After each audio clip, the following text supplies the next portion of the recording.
on their door, maybe a little irritated because you knocked on their door, but at the same time, they're very willing to tell you, hey, I think my main struggle here is economics. Or, hey, my main struggle here is, like, I need to go to school and I can't find funding for it. Right? They're most people are honest and they're not angry or militant or, like, they're not angry or militant and they're not quick to see the most narrow version. Don't get me wrong, one in 10 are, I think. And Marshall, sorry, I keep interrupting you. Go ahead. No. I'm just gonna say, like, most people in real life aren't that narrow.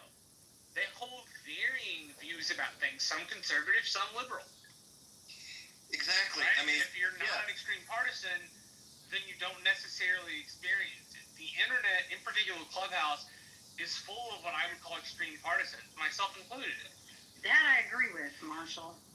And this notion of dichotomous, like if you are an all or nothing thinker, black or white thinking, yes or no thinking, and it's not a bad thing. I was certainly a dichotomous thinker until I got help with it, to be honest, because seeing the dialectic is a lot healthier than being on an extreme. And so with that, I wanted to just offer that even in my own family,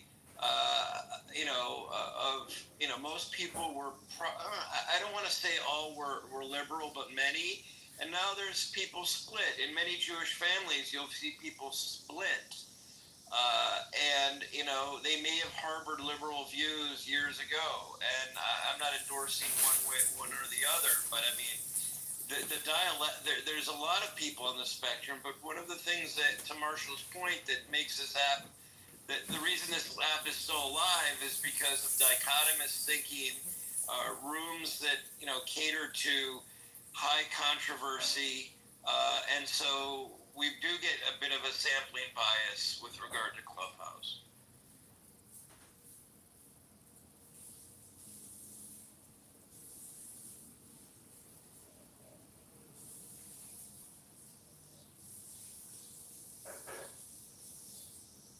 We should say that again for the people in the back.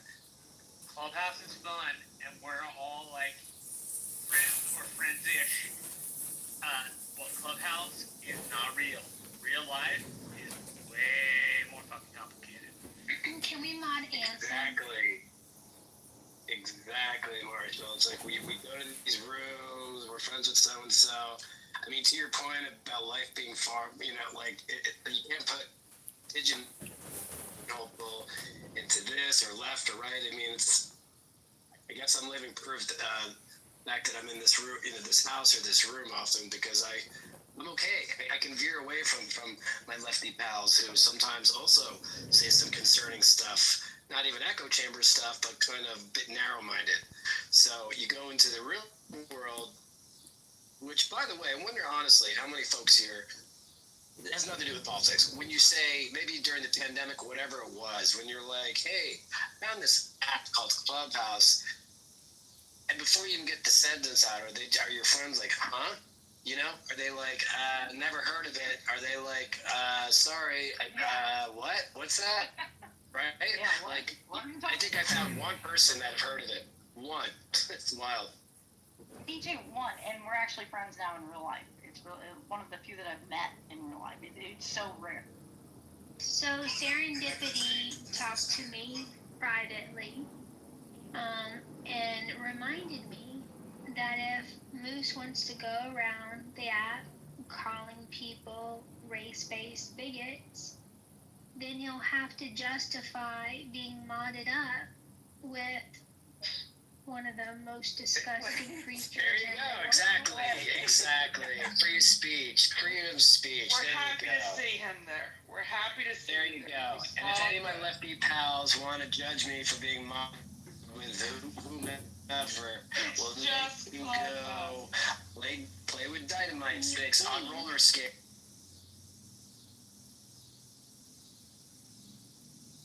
There are few evils in the world than being a white female conservative. It's just diabolical.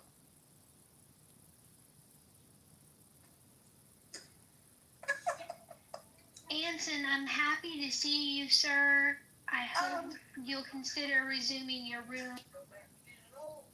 Yes, for sure. I did have Roger change the settings on your house so that it would be open to the public moving forward. I think that may have been one of your issues with gaining some momentum, was that the house was locked down, and so only house members saw it and people that they pinged. But I was told to ask Dr. J a question, but it's not really the topic of the room, so I don't know if y'all want to change the topic or not. Well, maybe he can look in the chat. I invited Pete up to ask him the question directly. I kind of don't like people who send messengers. I'd rather people. No, I wasn't told from Pete. I was actually told from somebody else a few days ago. Oh, it's a different question? It's a different question, yeah. Gosh, Dr. J's popular. Multiple questions for you, Dr. Well, I'll answer the question of the room before I go for my monthly poker game here. Wish me luck. Yeah. Thank you. Good luck. Can men and women be friends? I mean, it's the eternal when Harry met Sally, right? Question. And I think it's something that comes to maturity. I'm the youngest of 3 boys, so I didn't grow up with sisters, so I'm lucky to have 2 friends. Or actually now, probably just really one friend that I consider a sister to me. Never crossed the line. It's always been platonic. And in fact, we actually given each other advice on relationships and stuff like that. So I think it's a maturity thing. I think it's challenging when you're younger. It's like this caveman procreation thing is kind of our DNA. But as we mature, we realize that not only can we be friends, but I think we can benefit greatly from advice from the opposite sex.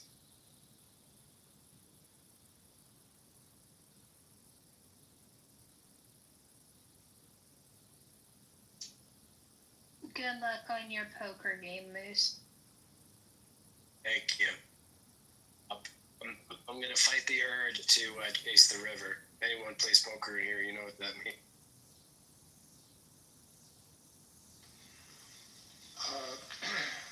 If I may, I'd like to comment on something Marshall just said. I've been sort of just coasting around trying to find a good conversation on a Saturday afternoon. He said Clubhouse is not real life. I'm not so sure about that. Life can get vicious. I mean, at least this is an audio only, so we can only, with emojis, we can express strong opinions and that kind of stuff, but we're at least not going to get physical with each other and those kinds of things. But I think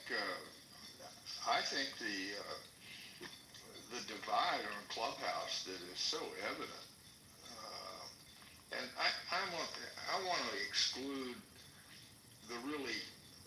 I mean, there's some rooms that are just so focused on a particular thing, and they very strongly focus on that particular thing. I mean, we can.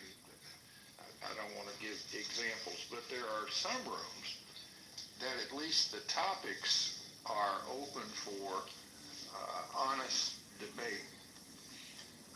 But it's hard to find those kind of rooms because the debate becomes too one-sided. And trying to find a way to have an honest conversation, even though you have strongly differing opinions,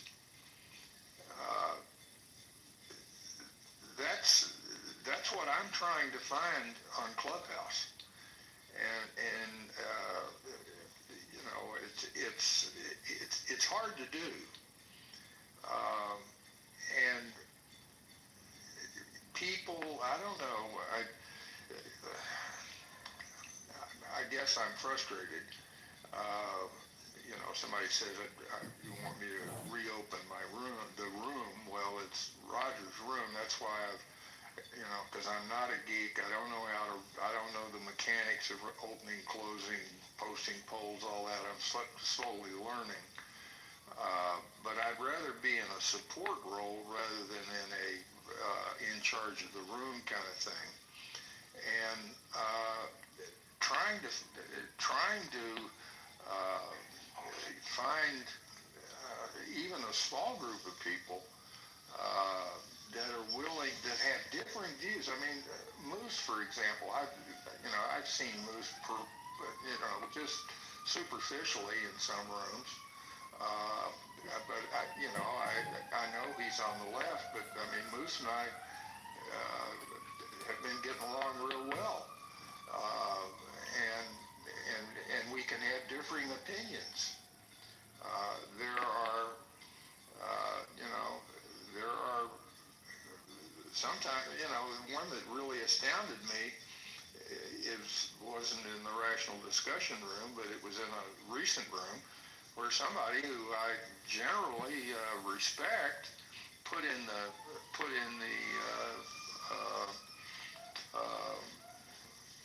what the hell the chat. Yeah, he said basically Anson is full blown MAGA in my opinion, and that just shocked me, because to me MAGA means irrational, unthinking, total support for any and all things that Donald Trump espouses, unless it's hiding the Epstein list, and then they're going to get pissed off at him. But I'm no more MAGA than a fly to the moon. And but I'm not going to leave Clubhouse because of that accusation. But I don't know why we get into this name-calling tit for tat rather than having a rational discussion. First of all, as I've tried to do in the room the few times we've had it, what is the problem? So we can at least agree that there is a problem, whether it's crime and homelessness and graffiti in D.C. or whatever. Can we agree on the problem and then try to figure out what the right solutions are? And that's really, really hard to do. And on Clubhouse, and I guess it's hard to do in the real world. So take it for, I'm bloviating too much. So I'll leave it at that and see if there's room for discussion there. Well, Marshall, the only thing I'd want to add is that, I think what you said was the most impactful in the beginning, and it's that, it's hard to find two varying points, whether they're completely opposed to one another or not, that are good moderators. And if you identify, because I think that you're probably a really great moderator, but I get it. I hate it. I absolutely hate it. I would love to be in nothing more than just a supportive role. And in 4 years, it's taken about 4 years for it to be known, not a good moderator. But if you want somebody on stage that's not going to make it an echo chamber, that will help being a supporting role to the opposite side, then she's your girl. That's the type of I get it. That is what makes Clubhouse so difficult, and that's why many rooms that have such a great promise, like this one, that is, and I don't want to jinx it because I want it to stay this way, but like this, that if you don't have those awesome non-biased, really mod abusing type mods, like MG. She's a great example of somebody that is very open-minded and will not be she's a good moderator. Mojo, or Roger, or whoever you call him, awesome moderator. Steve Appel, awesome moderator. These are people that I heard you feeling a little blue. You're gonna make yourself a little soup. If not, it turns into garbage real quick.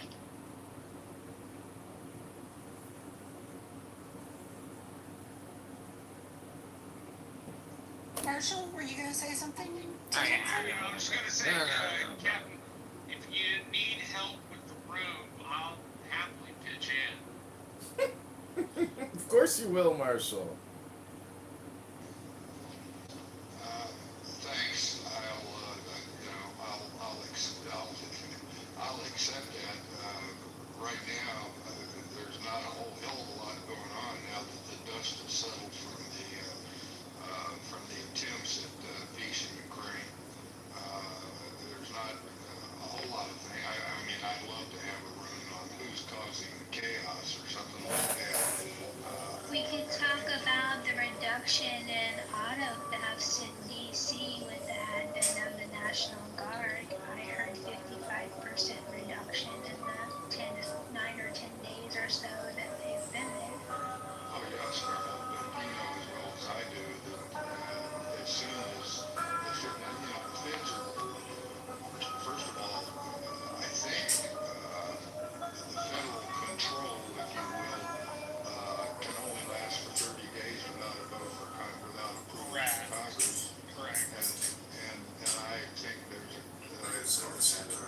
about a snowball chance in hell of getting, well, probably, I don't know, Congress probably won't even vote because they'll be arguing about holding a vote.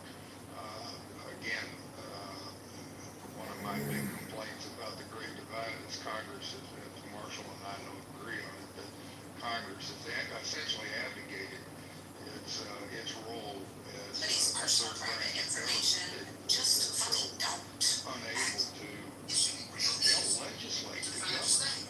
That's one of the great, and again, I'm getting off topic, but thanks for your offer, Marshall. And I'm not attempting to, Roger and I talked about when to have the room and should we have it at the same time for critical thinking forum. And our initial thought was, well, because we were going to start for the first week and sort of take the same topic and see if there was a different consensus from what we did. I'll never be able to compete with the reputation, the magnitude, the sizes that we're not here. I'm not even trying to, but I'm trying to find a way to have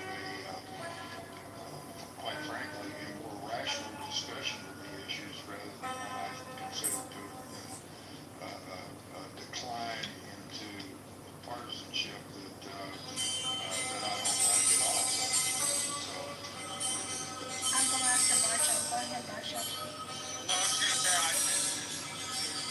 Captain. I think maybe an interesting discussion might be making U.S. naval tactics interesting, finding a way to tell, finding a way to get across U.S. naval tactics and strategies for putting for while telling it in a story format for like 5 minutes so it doesn't bore people too much. But how can the United States Navy regain a significant contribution to deterrence of war? yes, sir. Well, how about I would love that. you can I might be the only one there, but you can make you can tie that into the ships being sent to the waters off Venezuela and the Marines on board. Have a discussion about that. If you want someone like Brad to be a moderator, like that would be. Brad would be an asset to the room. I don't know if the moderator badge My bad. and rational discussions. When it comes Because to, Brad's a very forceful natured kind of guy, and my concern would be that I mean, I know, and I piss him off, but. Brad was in the Navy 30 years ago. What the fuck would he know about the situation right now? Like, I think it's an irrelevant. well, I'm sure he who has. said that? Who I'm said sure he'd add value to the room. Who said that? The great Mother Superior. Mother Superior. Oh, okay. Well, I was in the As a Navy. personal. The last time I was in the Navy was There is 1988, so do the math, 35 or plus years. but I'm going to But jump I into still deep think I have a hell of a lot to contribute in Yeah. terms of what the Navy can do. Oh, like, I'm not trying to be an asshole, but my opinion also applies to you. Like, I think You don't recommend swimming in perspective shape relative to So you what think most it's a bit people dangerous? there is out there outside of public information. Plus, you have direct contact in the military at the moment. Your information is outdated.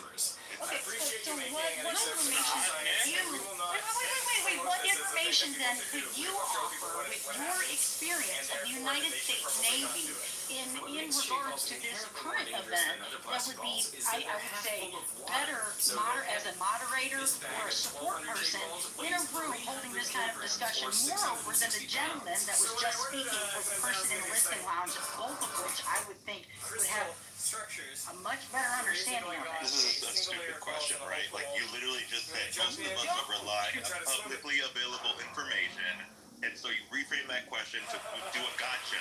Like, most of us in this room, including Brad and Andrew, are likely going to be looking up information online, using that information and incorporating it into their conversation point at the moment.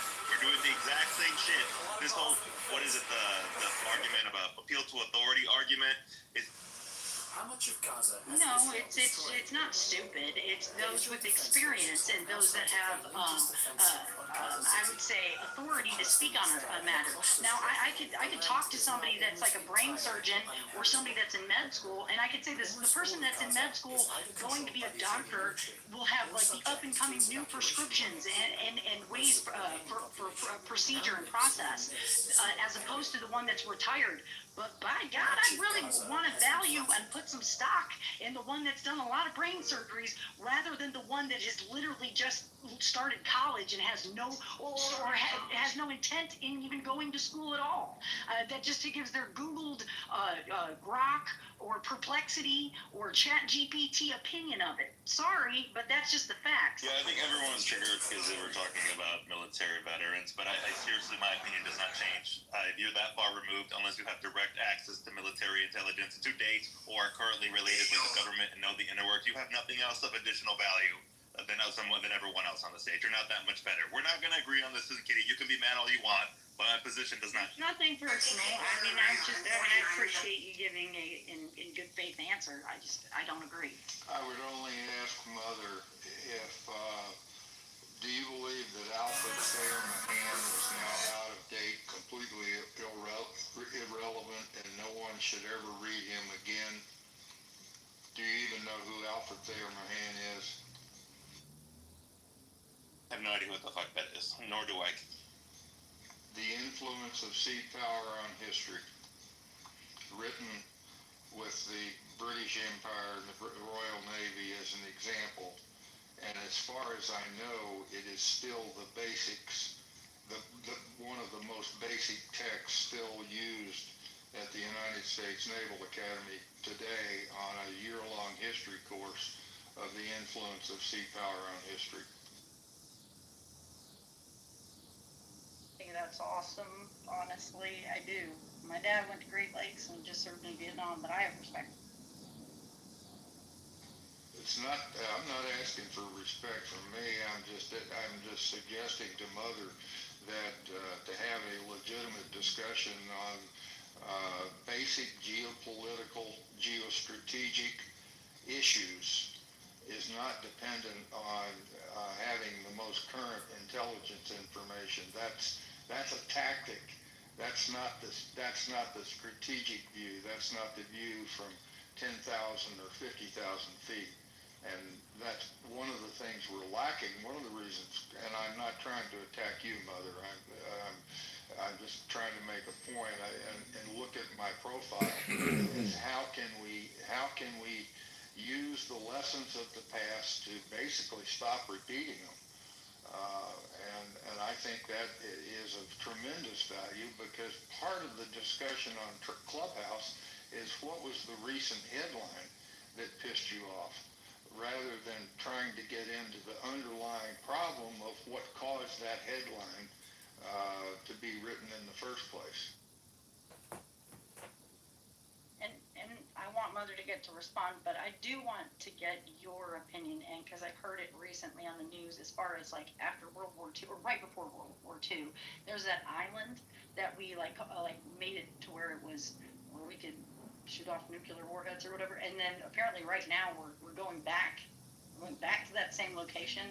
If you could tell me more about that, like whenever that, there's a lull in the conversation.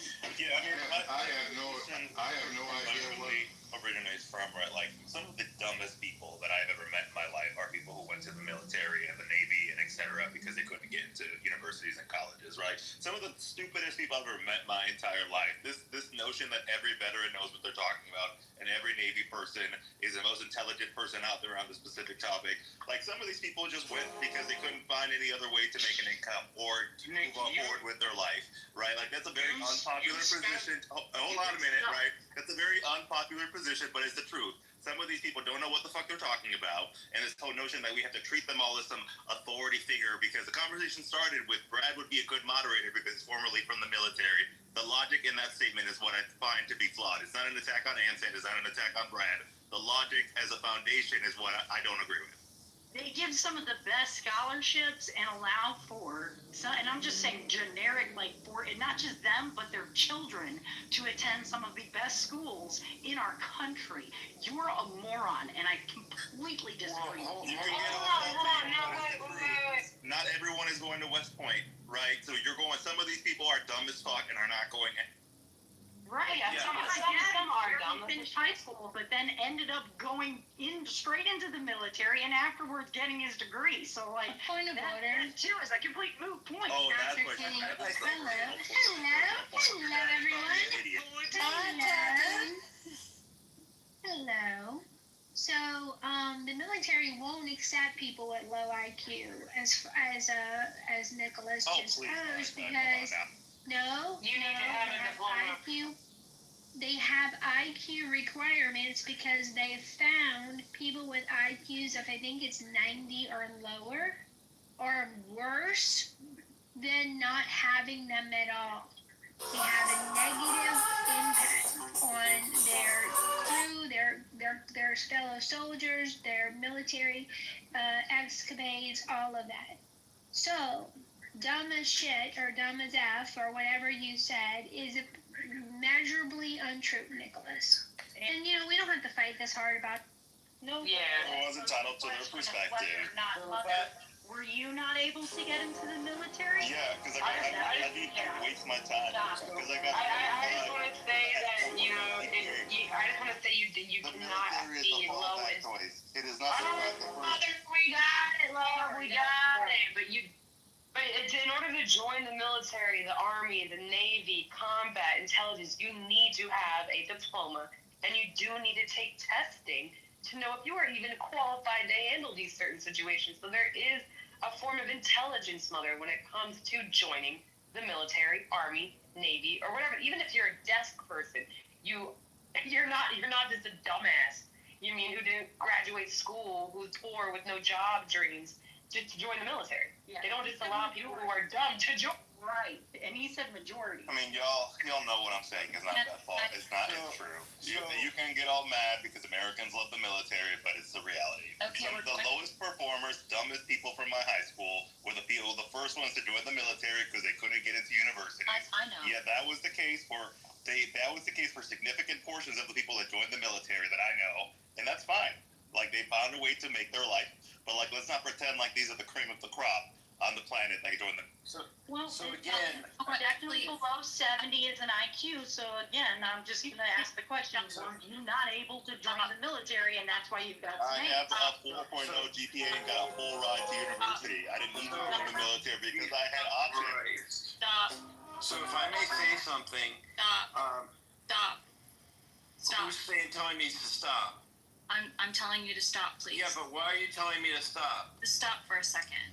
Okay. Who is that telling him to stop? I'm confused. Is that a mind telling him to stop? It's Kristen. You guys are going back and forth about the same thing and just repeating, and getting more and more heated. And so Anson was trying to make a point and was talked over, and he's now gone from the room.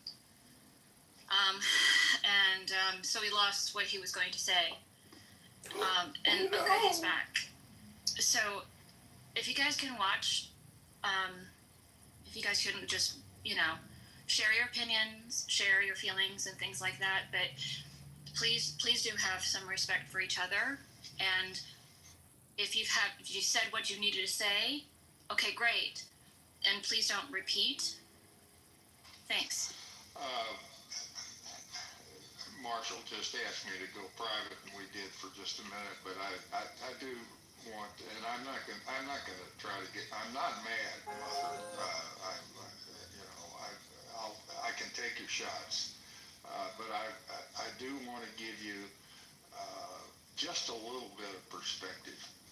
I was born and raised in a town of 2,000 people. I was born in the 1942, so my growing up years were the 40s and 50s in a small tobacco farming community consisting of 52 people from my graduating class. Fortunately, I was and the reason I applied for the Naval Academy because my parents had gone to college, and there was no way they could afford a college education. So I applied, and by good luck or whatever, I was able to get in. I can assure you, Mother, that those, and I have said this repeatedly, that those 4 years were the 4 most miserable years of my life. And I got a $50,000, which today is about $300,000, but I had a $50,000 education shoved up my ass and never did for those whole 4 years. I hated it. I still don't know how I got through it, but I got through it, and it was the best thing that ever happened to me, because it took me away from that small town and gave me a much broader perspective and the tools to be able to do some things in the world. In 2015, during the campaign, I watched with interest how Donald Trump coming down the stairs and how his attitude, the way he acted during the primary debates and all that, and I thought he was the biggest jerk I'd ever seen, and I still feel that way. But when he said, somebody asked him his views on the triad, the nuclear triad, and his response was, "What is the triad?" That's when I decided I would never vote for Donald Trump, and I never have. But I can still support Donald Trump because of some of the policies and the attempts that he is trying to do. So I try to cut through the bullshit and get down to the substance. And yes, I use historical perspective and my own professional experience, 23 years on nuclear submarines during the Cold War. And I still use that perspective to form my opinions on the right path forward. And that's what I'm trying to do on Clubhouse. Your views are yours. I disagree with them. But I'm not a stupid jerk. Thank you. Whatever, we can move on. Because what I wanted, Yeah, what I wanted,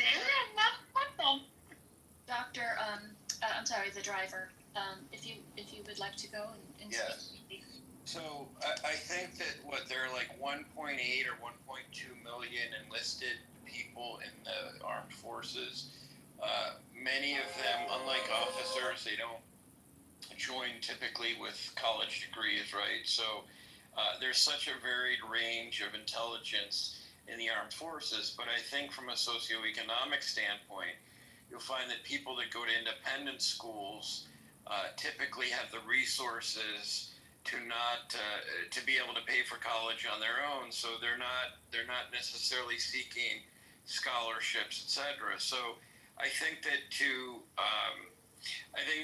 things can be true. I think that in recent years, enlisted folks have not necessarily been the cream of the crop, but the officers certainly are, and some of the enlisted folks are really bright. No one's perhaps really dumb, but I think that from both perspectives, and most importantly, things have changed. Both of my grandfathers and my uncle served in the armed forces, and that was a different time during World War II and even Vietnam. So I think that looking at it over time is certainly an important factor in how discerning we are with regard to the recruit.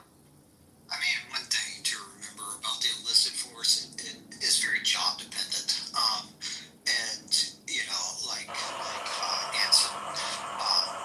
Anson's former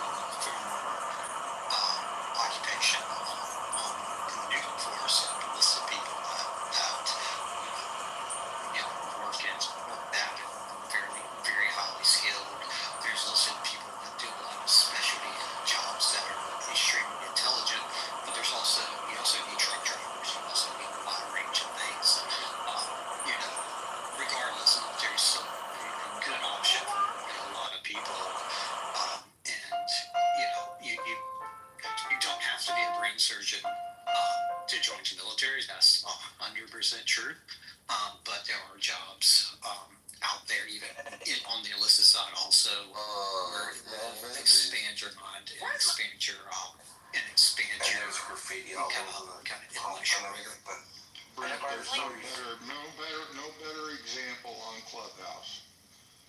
than my relationship with Brad.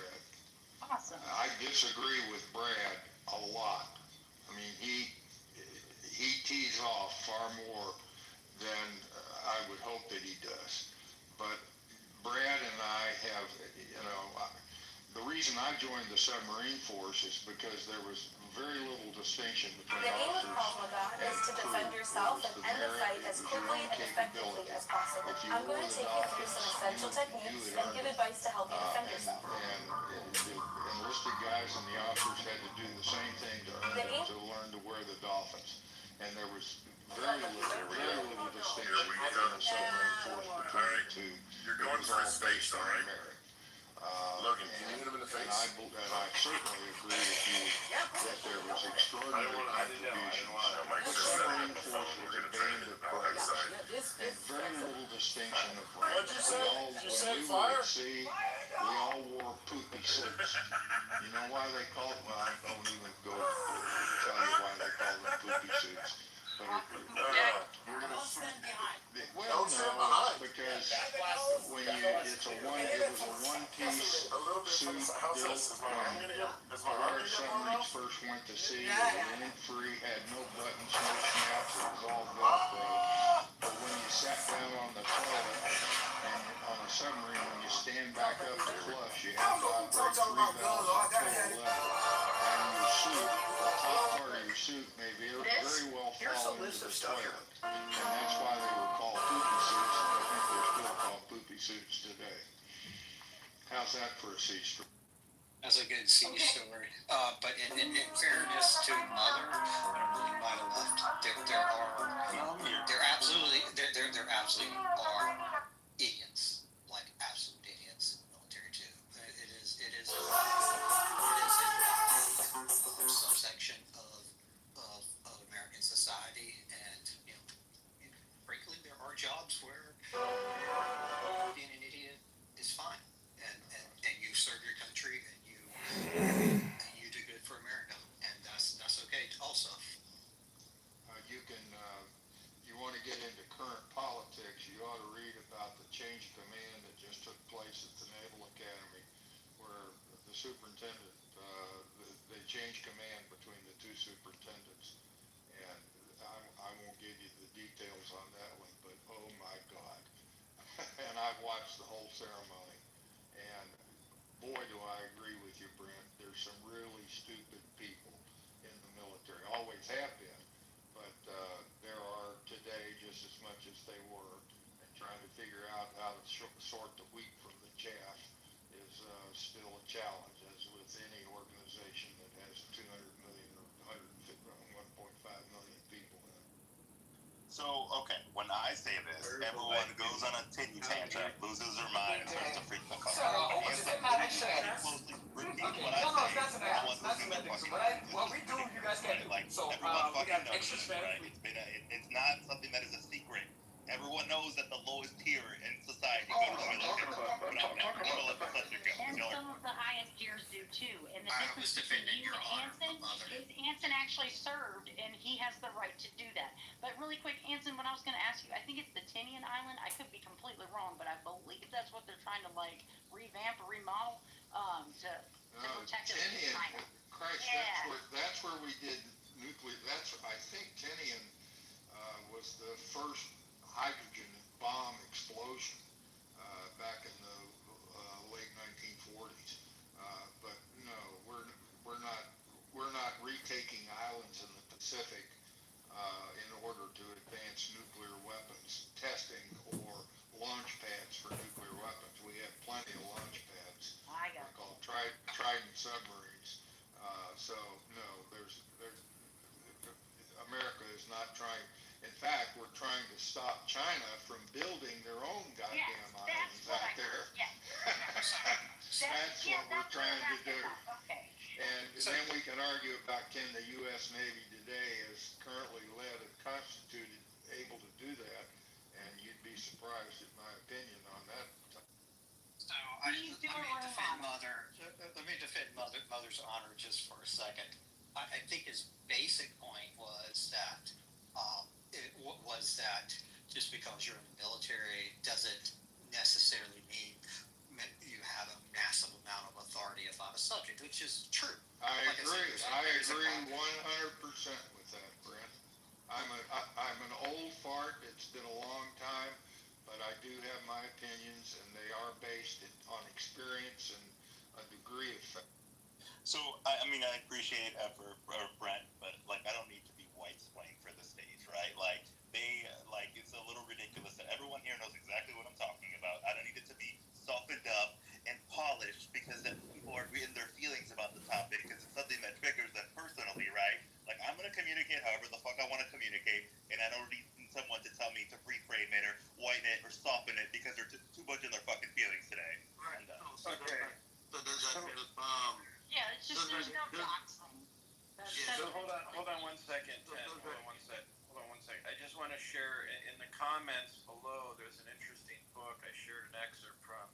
You know, I'm very much in favor of the notion that intelligence is quite varied, but the Marines have been losing median and mean IQ precipitously since the 80s. So that's just one.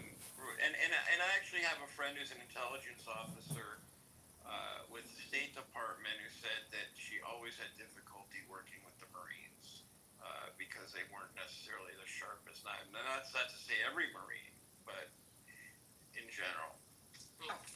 I would only comment that intelligence officer in the State Department is an oxymoron. There's probably plenty of people in the State Department that might say the same thing about knowledge of the military. That's funny. So are men and women friends in the State Department? What was that, Ken? Are men and women friends in the State Department? Is it a difficulty? Are men and women having difficulty being friends? Oh, he's referring to the poll. I think he's referring to the poll in the room, maybe. Yeah, the title. I thought you were talking about different branches of government where men and women Yeah, hey Ken, I'm not a mod. I'm more one of those support role things. But my friend Serendipity started this role. She's in the muff. I'm in the muff. And in the muff, we wanted to like cut down on all of this like doxing and being assholes and trolls and stuff. That's what started it. And then she's put a few different, or one of the mods has, which was can men and women be friends. But then we got into a topic about the military, and Mother had mentioned something. Anson was answering, and now it's really completely opposite to the actual poll that's posted. And the title too is opposite to the title. So. 500 to we the people. Yeah. Does anybody like really give a shit? all right, just to get back to the actual room topic. No. Do you want to answer the questions then? Right, or can men and women be? I'm sorry. I just, yeah. That's the point of that. Many people are coming to the room because of that topic. U.S. Army top secret military facility through a mountain range. If you guys want to talk about And, it. I can don't know what contribute happened to to those that. Hispanics, I have found ruined their life. To me, they weren't carrying I'm drugs. not going to call her a They girlfriend. nearly because died. I was like, I don't want to ruin their day, man. I'm not calling stage cops right for these now guys. that That would I've be had some bad probably karma. within the last So 3 I weeks. hate to admit, as a candidate congressman, that I may have released two of the alien Mexicans who nearly died in the mountains etc. into Arizona. Deeply, I just wanted to deeply, admit that to everybody. at least in the last 3 weeks, have gained tremendous tremendous Congratulations, respect for but unfortunately, I'm not your even clips have gonna gone name viral, and we're leading in the her polls again. name, but she's a moderator right next to Serendipity on my screen. So, in my opinion, the more people standing up to Darren Mahut, either your calm and moderation and support for People said- difficult topics. So there's an example of men respecting women, and there's a ton of them in my profile, and there's a few that I've abused and all that stuff. But of course, men and I respect deeply respect women as long as they have merit. As long as they have merit, I don't respect them just because of their gender. I respect them because of their merit. Yeah, let me say this.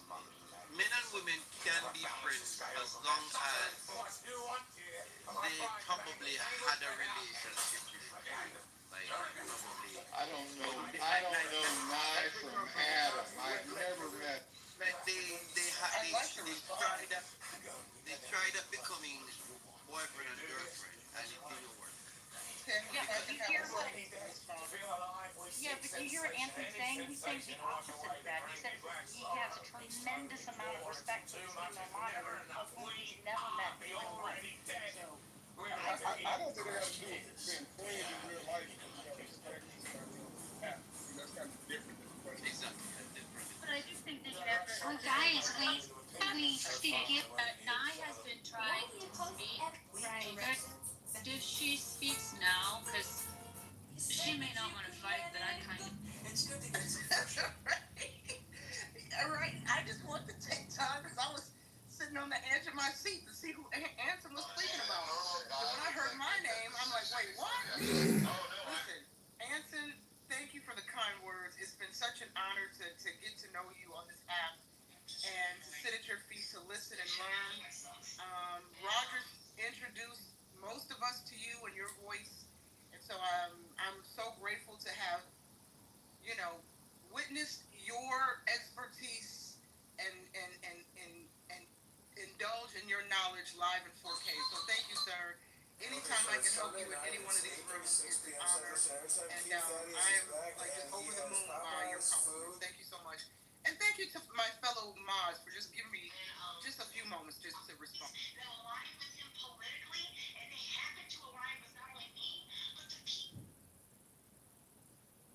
Anson, I have a vested interest in seeing your house grow. I think, despite our disagreements so fucking politically, lame. you're really open to different opinions, and you I'm so glad that there's you anonymous don't so I can add record ad these retards at their hominems most boring to moments. disagreements, which I think is rare on the app and should be acknowledged and rewarded. Good one, Monica. Is this the love bomb room? Or use the Pepe first? Hakima, are you jealous, sir? You want me to find something to compliment you on? I just asked a question. Akima, call him out, Akima. Kima, I can answer it. I can answer it. You and I can disagree. Have disagreed.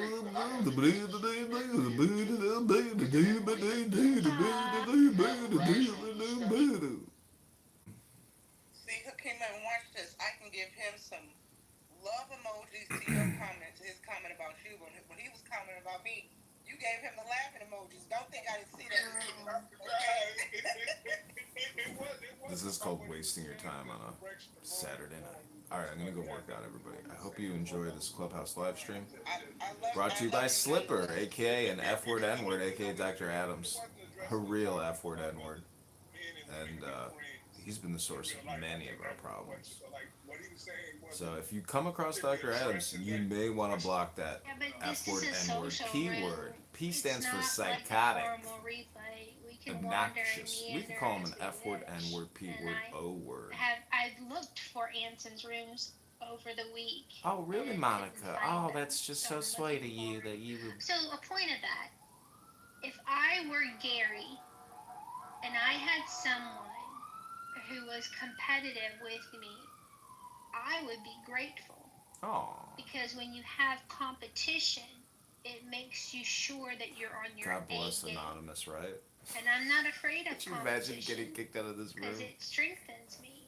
It makes me This is so beautiful find out recording how this. much I want This is Clubhouse to win. Season 5. So, Anson, I would Best of recommend the you best. keep your 4 o'clock time slot, and may the better room win. Ooh. And I think it'll be yours. Wow. Great job, Monica. Well, thank you very much, Monica. Appreciate those kind words. I'll open the room on Monday. I'm not sure what topic I'll pick, but early, Wow, well, we can't wait till Monday, Anson. We just can't wait till Monday. We're all so looking forward to it on a Saturday night. Can't wait to I can't believe I'm spending my Saturday night talking about your room on a Monday, Anson. Wow, thank you so much. I can't wait. And it's too bad you don't know what topic you're gonna pick yet, Anson.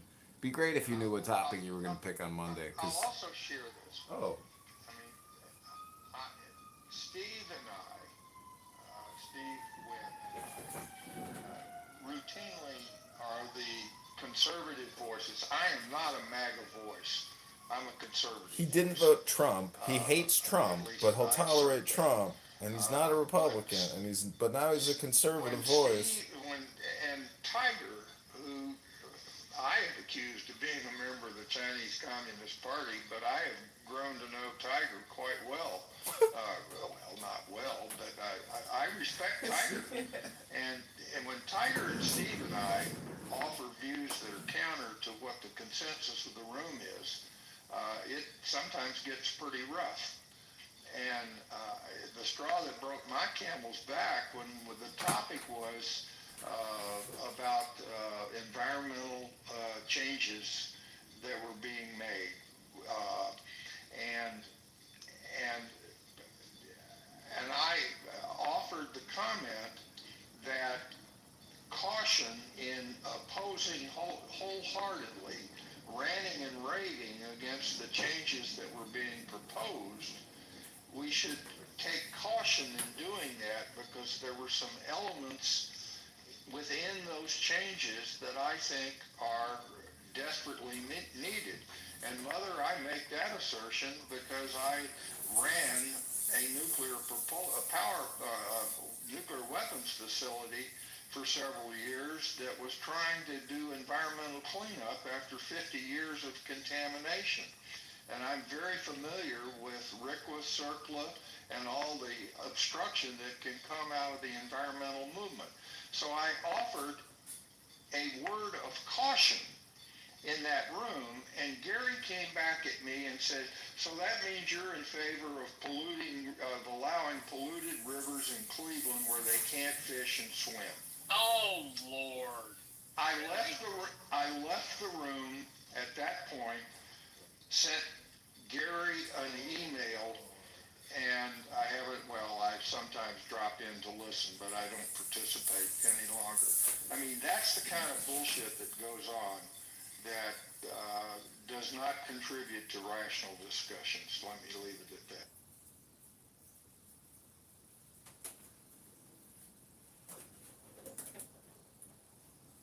Well, back to the topic of the room, and if you want to make it like if men and women can be friends on the app, or men and women can be friends in real life. My friends and I, our team, we have ran one of the longest running rooms, kept it consistent, haven't missed a day, even opened up on the holidays. And I am the only female mod. Do I mod up people in there? I will.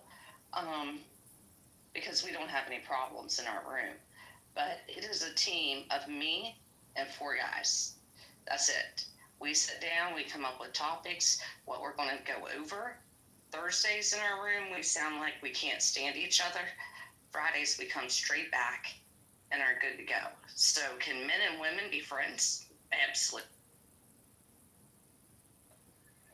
Of course they can. I got people right now that I work with. Like, we working on like a private thing. Like, we're trying to get wildlife reservation team going, like and stuff like that. So yeah, of course, But the whole point is, you gotta stop cooning. Or I'm sorry, bitching. Or I'm sorry. They gotta stop. Like, just you gotta be on a certain level, I guess. With Serene, like me and her, we cool. Serene, how do you reply to that? I mean, no, because I'm a black man, she's a white man. We cool. I mean, she's great and stuff, but it's people that not on certain levels. You understand? Yeah, I know what you're saying.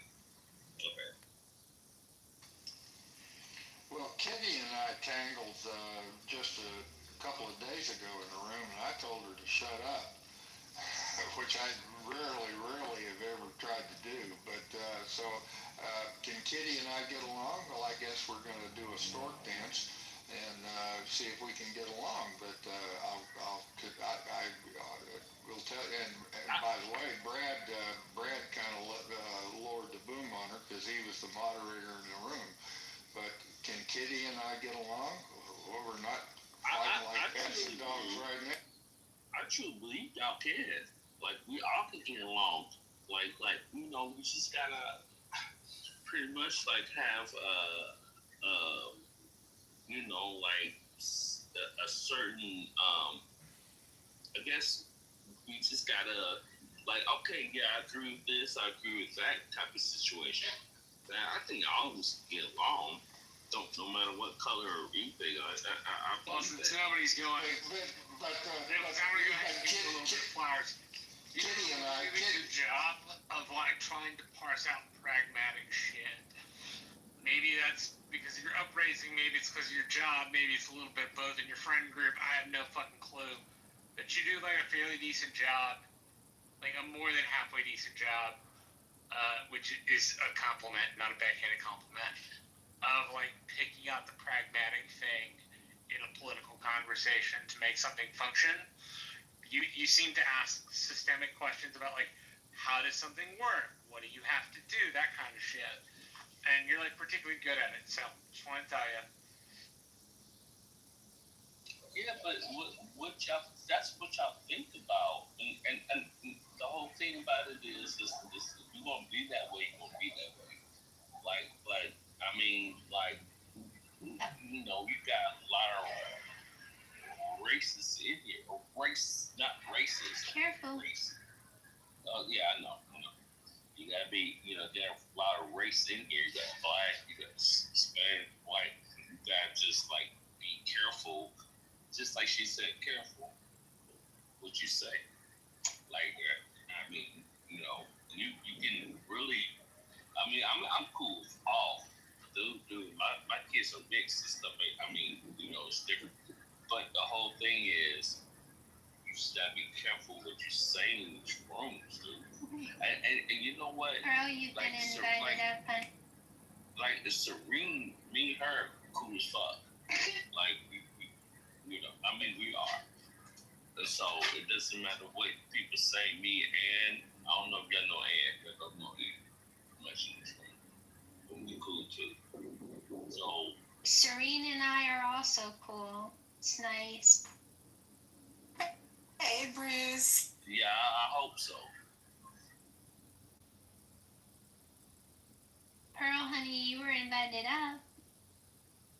Your hand was raised.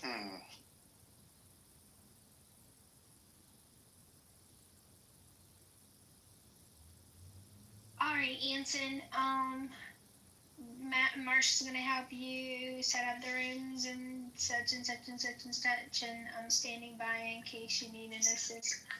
Yes, ma'am. That's the idea. If y'all have Monday's room scheduled already and you want to drop a link in the chat, I will advertise for you. That's one of the problems. I don't know how to. I know how to open a live room now. Roger's given me permission to do that, but I don't know how to post a room in advance. But I will open the room at 4 o'clock, 10 minutes at 4, Central Daylight Time on Monday. And the topic of the room is who is causing the chaos.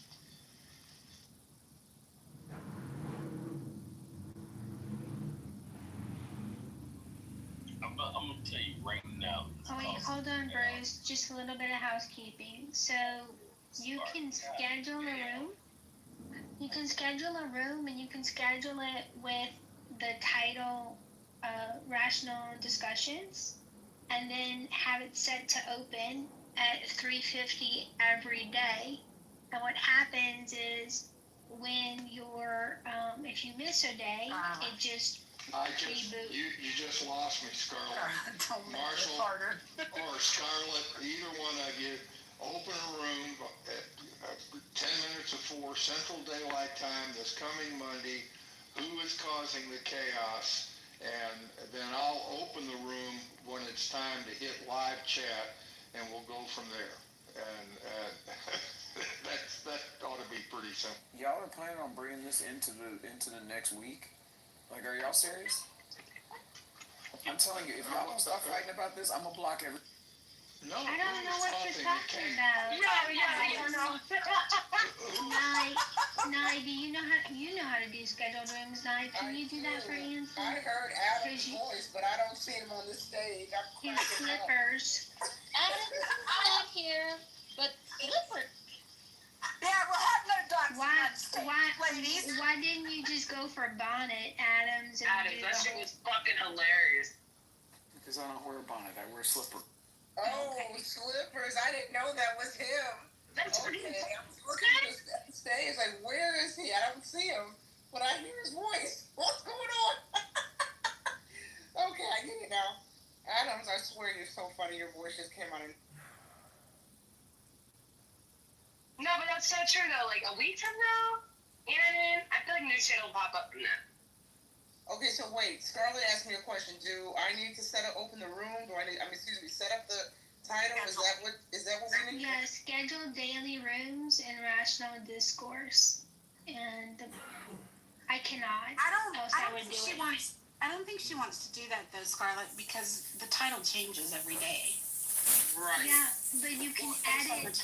You can edit the title as you go. Exactly. Well, I know, but So what- Anson can't.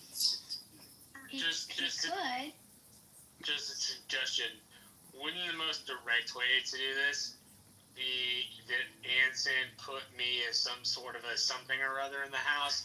I don't know what that is, because I've never done it before, but wouldn't that be the thing so I can help him do the programming?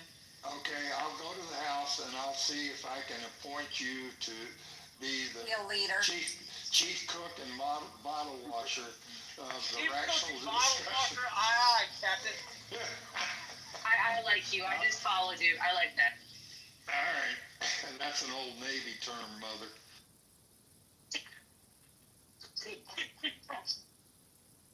I love how he said mother.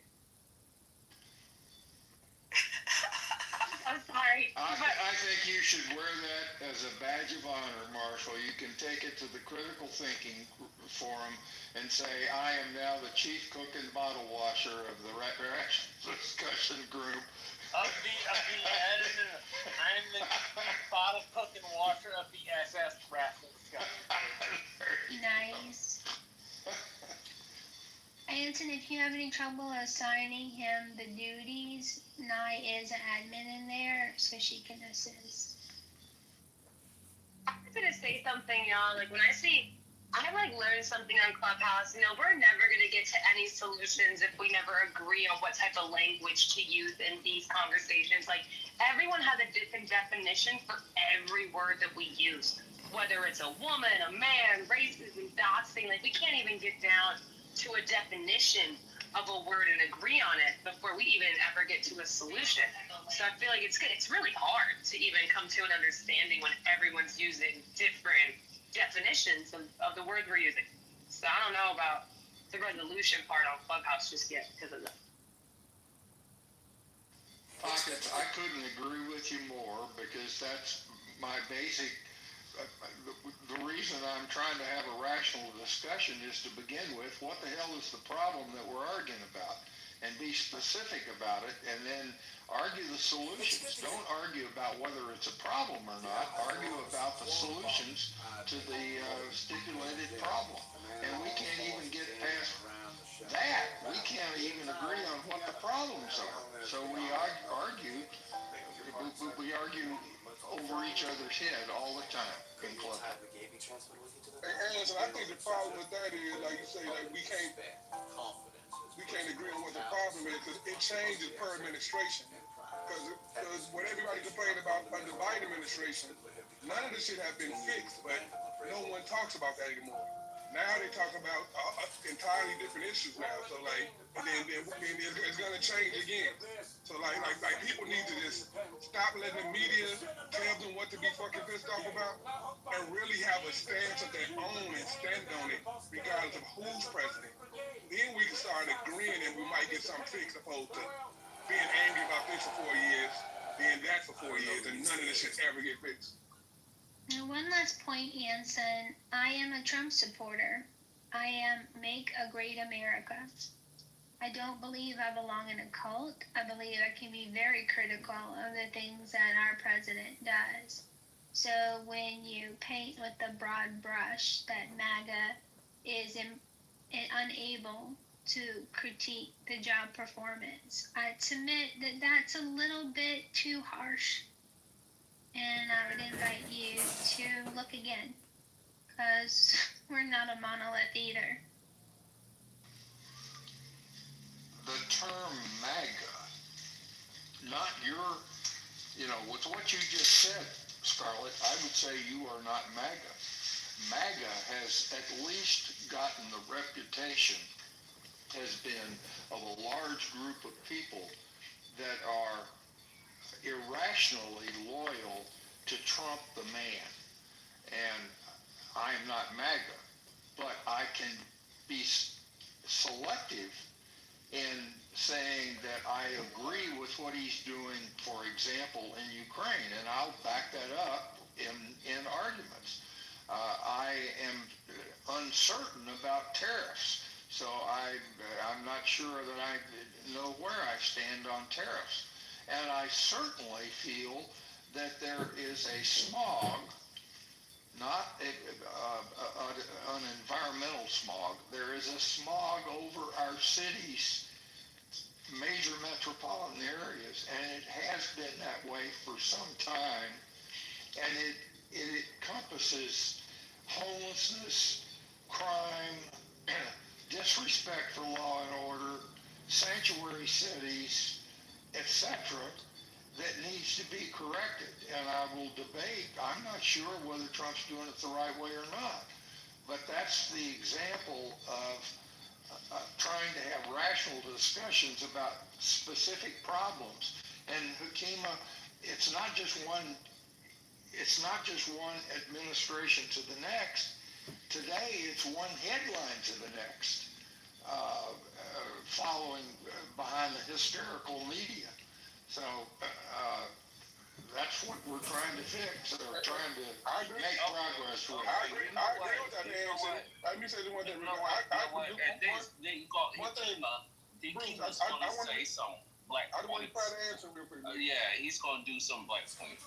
But I understand, but let me say something real quick. Hold on, Bruce. Don't interrupt Hakima. That's a hidden rule in the must. Shut the fuck Hakima started first, I believe. Am I wrong? Oh my God. Sage, am I wrong? A nigga his name is Akima to start this. Okay, we don't allow the N-word or the K-word on our stage. So, Bruce, you have a timeout in the chat. Please, moderators, don't invite Bruce back up until 3 minutes I really want to hear your reply, Hakeem, because I did address it to you, my friend. Hey, well, crazy. It wasn't even much. He could have had it right there. I was going to say, like, what you just said, from one headline to the next, is what I touched on also. Like, we need to stop letting the media guide our outrage. Now, I said that. Like we steady let the media dictate what we care about. Like, care about what you care about and stand on it. There you go. The media dictate what to be outraged about. There you go. And argue your point forcefully on Clubhouse, and be respectful and listen to rebuttals when you argue your point. And you've been doing that, and I support you, my friend. Thanks, Nancy.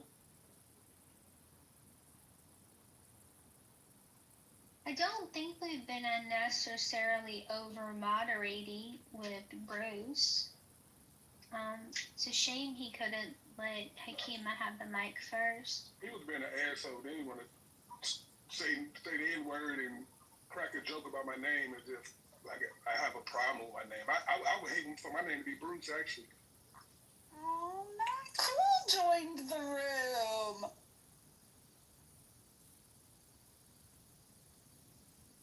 Look, Matt, We have more than vaginas modded on stage. Uh-oh. Amazing.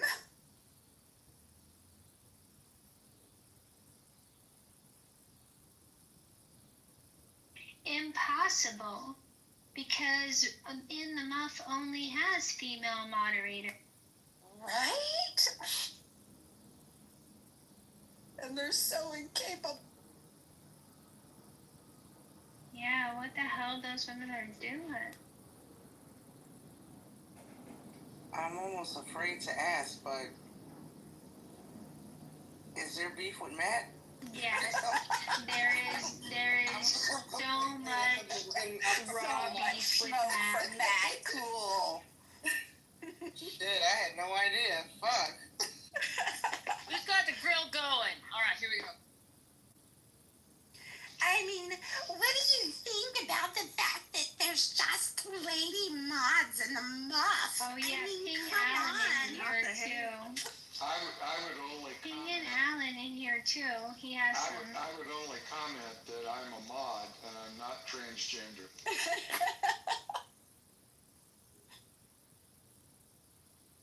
And neither.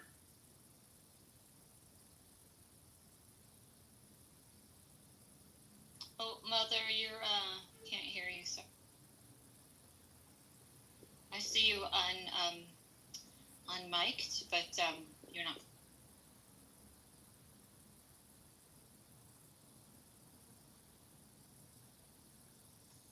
I mean, Matt, why is that a question?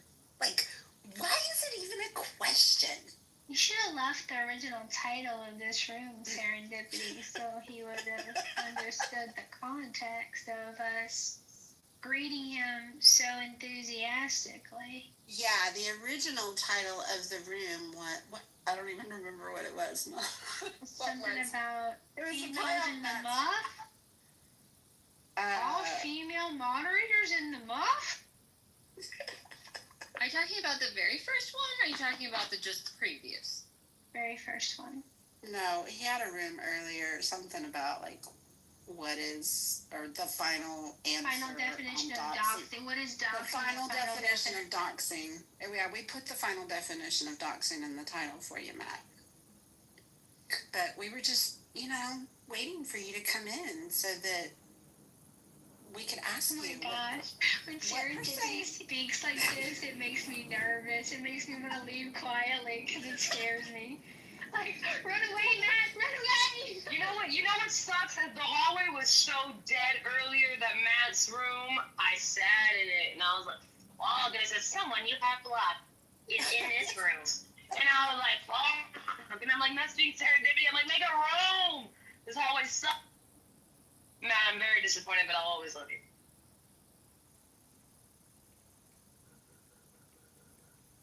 Yeah, so, I'm trying not to be annoyed, Matt, but I would have liked to learn about what the official definition of doxing was. And you made the one person that has the majority of the muff leaders blocked as your co-mod. And it's like, what the hell, Matthew? What you doing? Monica, you said in the chat we didn't get there. Of course you didn't get there, the definition of doxing. Of course you guys didn't get And it's your room, and you can have in there whoever you want. But, I didn't think you and I had a problem, but now I'm thinking twice, which is always not a good idea. So, Monica, you're a woman. Stop thinking. Right, what is thinking? That's ghetto. I can't forget it. Kristen, we put too much on ourselves as women. We think already too much. I feel like if we start thinking twice, that's a disease. I feel like we as women just, we're good with just one. Hang on. Y'all hold my brain for a while, okay? No, you're ready to fight, Kristen. Get him. Get him. Oh my brain, this shit is stressing me out. You can't afford for anybody to hold your brain. Damn it. You know what? Listen, man, I would would trust y'all with my brain 100%. I trust y'all to put a Neuralink in my ass 100%. I trust it. I trust it. Pocket. Promise pocket. I'd only drop it twice. It would be fine. You would toss it up and it would hit the fan. You'd be like, what? Dust it off. It's fine. Do you drop it low, Monica, though, and pick it up? To the flow. Drop it low. Drop it low. Drop it low, pick it up slow. I mean, this stage is complete and total chaos. This is what happens when you give vaginas the green. Hold on. So much The fucking fact power. It's a disaster. The only person on this stage is Bima with a pink ticket is gonna drive me insane.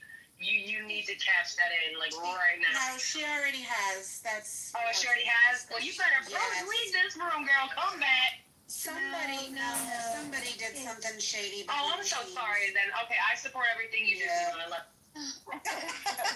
I miss so much shit, y'all. Like, I have no idea what I'm doing. That's a shade ticket right there, yeah.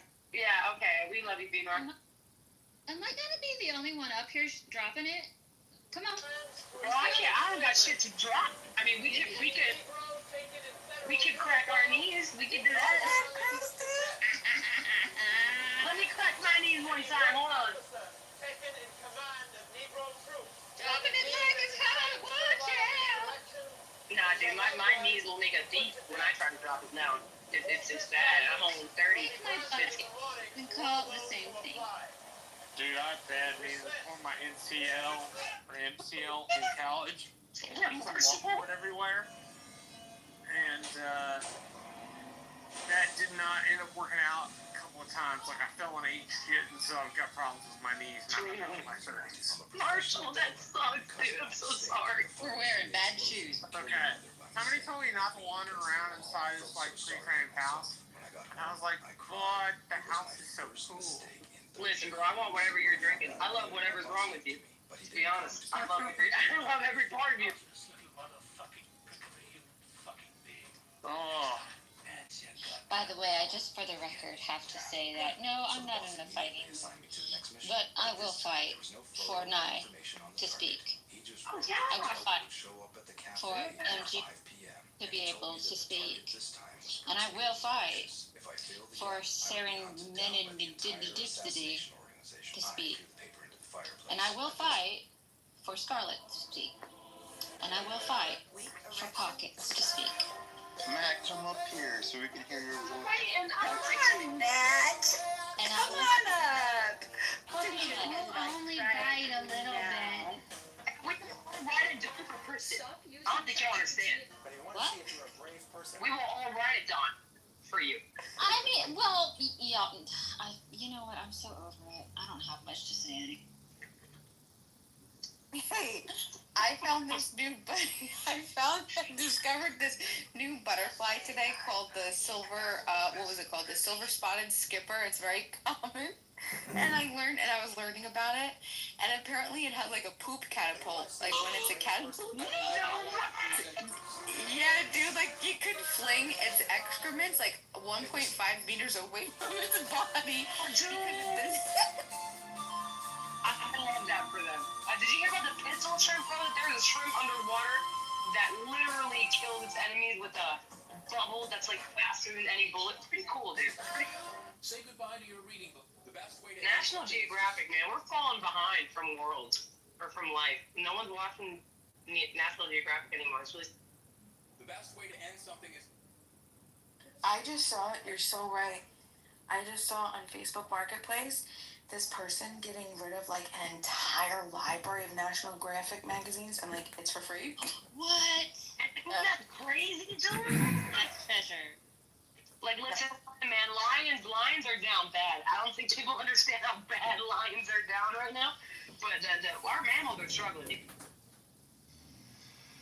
You know, I think I'm kind of like Marshall. I'm sort of enjoying my late Saturday afternoon drink. I'm not drunk, but I sure as hell am trying to figure out what the conversation is in this room right now. Well, I just got some Angry Orchards. They're like apple beer, and dude, these are pretty nice. So there you go, Marty Mac. Apple orchards, beard, and dudes. I'm still a little lost. Yeah, I don't like beer because it tastes like ass. So I have to get like flavored beer, you know? So I have to get like the apple beer. It's pretty nice. Oh, I thought you meant beards as opposed to beer. Pocket's cursing in front of Anson makes me so uncomfortable. Oh, I'm so sorry. My bad. No, it's me. It's me. And Marshall was cursing earlier too, and I'm like, Marshall, that's Anson. And I'm like, yeah, I'm sure Anson can. Well, Anson literally fought for our rights to curse and be sailors. So God bless you, Anson. That's right. Where is Hakima? Yeah, God bless. Fucking A, Pockets. Fucking A, Anson. Yeah, I was wondering, why is Hakima in the audience? Hakima, did you move yourself down? Did he glitch out? Because he wasn't mod a minute ago either, and I didn't know what happened. He did. He came from the audience, and I brought him up, and I remodded him, but I think he left again. And you know how it goes. You hit that hallway, and if you hit any previews, you lose your mod badge anytime you're in a... You know, Hakeem? Hey, Pockets, were you in the military?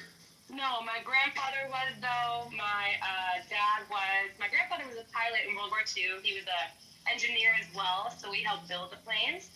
So I have full respect for anyone who's fought for our country. Well, I used to get the question when I'd go on long submarine patrols how I best protected my wife from Marines specifically. And I told them I would keep a can of shoe polish under the bed because I'd never seen a Marine that wouldn't rather shine his shoes than fool around.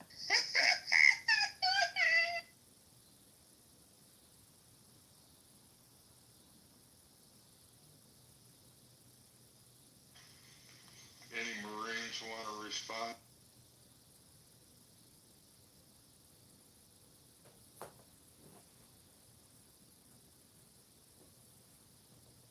No, but Anson, can I tell you a little bit more about this little silver spotted thing? Okay, so this pooper catapult, I was curious. I was like, wait, why does it have to catapult its poop so far away? And then I learned that it's because it's predators. That's how they follow, and they call it frass. Guys, they call it frass. I'm going to refer to my poo from now on as frass, okay? So they follow the frass, and that's how they find them to eat them. So that's why they gotta catapult them away. Don't throw your frass at me. I can only say, what?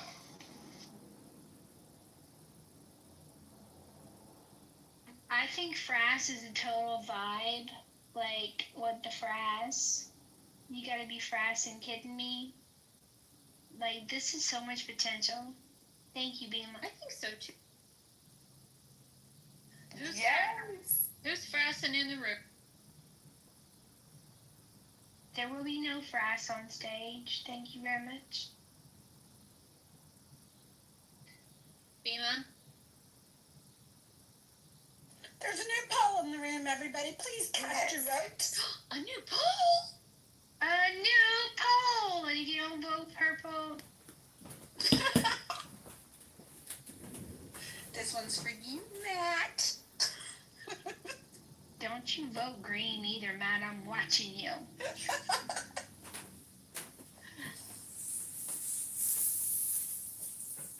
All the suck-ups posting green. Well, here's the thing. I feel slightly conflicted, ladies, because I thought Matt Cool was cool. But now I'm hearing what's going on, some drama rooms where he's trash talking. Tonight, the mods we have it. We have an excellent authority. What you gonna bring the mods and the muff up for? Doxing room. Alan's on stage. So, Alan, tell me, what do you think about the In the Muff having all female mods?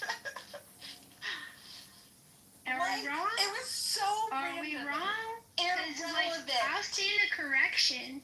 I'll stand a correction if our reports are wrong. But you know, one time a while ago, you said Clubhouse runs through Monica. That sounds really bad now that I'm saying it. Yeah, that's one of But those. I just stepped in it.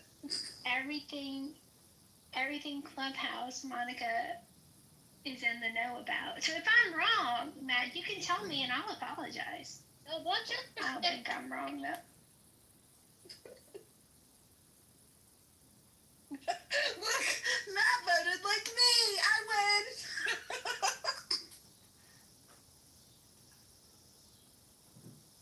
Matthew Coolacious, you do have some comeuppance due. I know, you need to come up. Just take it like a man. Using your full name, dude. Come pay your penance. We're gonna make you a mod and screenshot it and put it everywhere on Clubhouse so that everybody knows they're just female mods. And muffin. That's his own.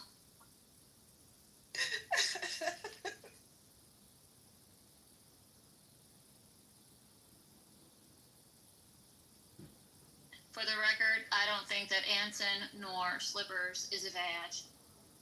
They're just honorary. That's true. Actually, the dolphin is female. The dolphin's name is Anson. Can I dox myself? Yeah. Why would you? My address is one. No.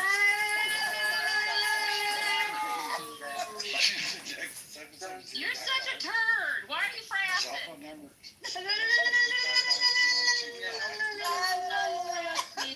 You can Google me and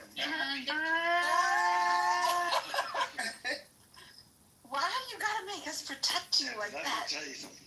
Why you made me yodel like some infidel? If anybody's gonna waste their time on doing anything to me, they don't have much shit to do in their life. Matt. Yes, I can help you. So, we care about you. Well, my wife cheated my ass for having my real name up here, so I had to change it about a month ago. Good. We care about her, too. We care about the babies and everybody. But like, I would legitimately kill somebody if they tried to come in this house. Like, But they want you alive, numbskull. I know they do. Don't know. Sometimes I question their motives, but yes, I agree. Did you know what I saw today? What? I saw, I was driving, and you know how like houses are like kind of close to the road sometimes? There was this postman, and he was delivering a box to this house, and all I saw was him start to run, and this English bulldog like viciously attacking him. And I thought to myself, damn, those things are supposed to be like, you know, the best temperament and all this other stuff. I was like, tisk, tisk, tisk, that's horrible. Yeah. But that's what I saw today.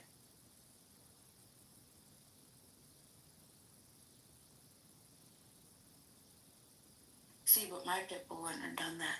My big, vicious-looking, angry, solid, brolic, muscly, big-headed, big-jawed pit bull would have never. Wait a minute. You just watched the English bulldog tear a hole in the postman? You didn't like honk your horn to distract the dog, or?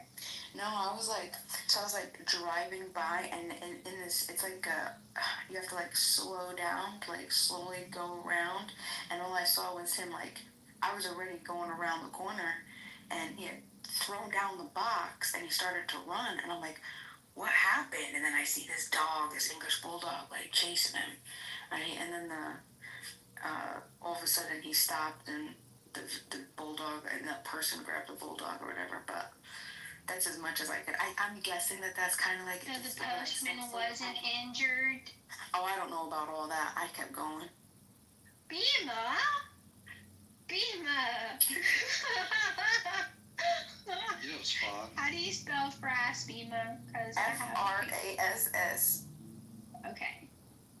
Let me show you what I did. You know, it's fun is doing this again at 50 years old.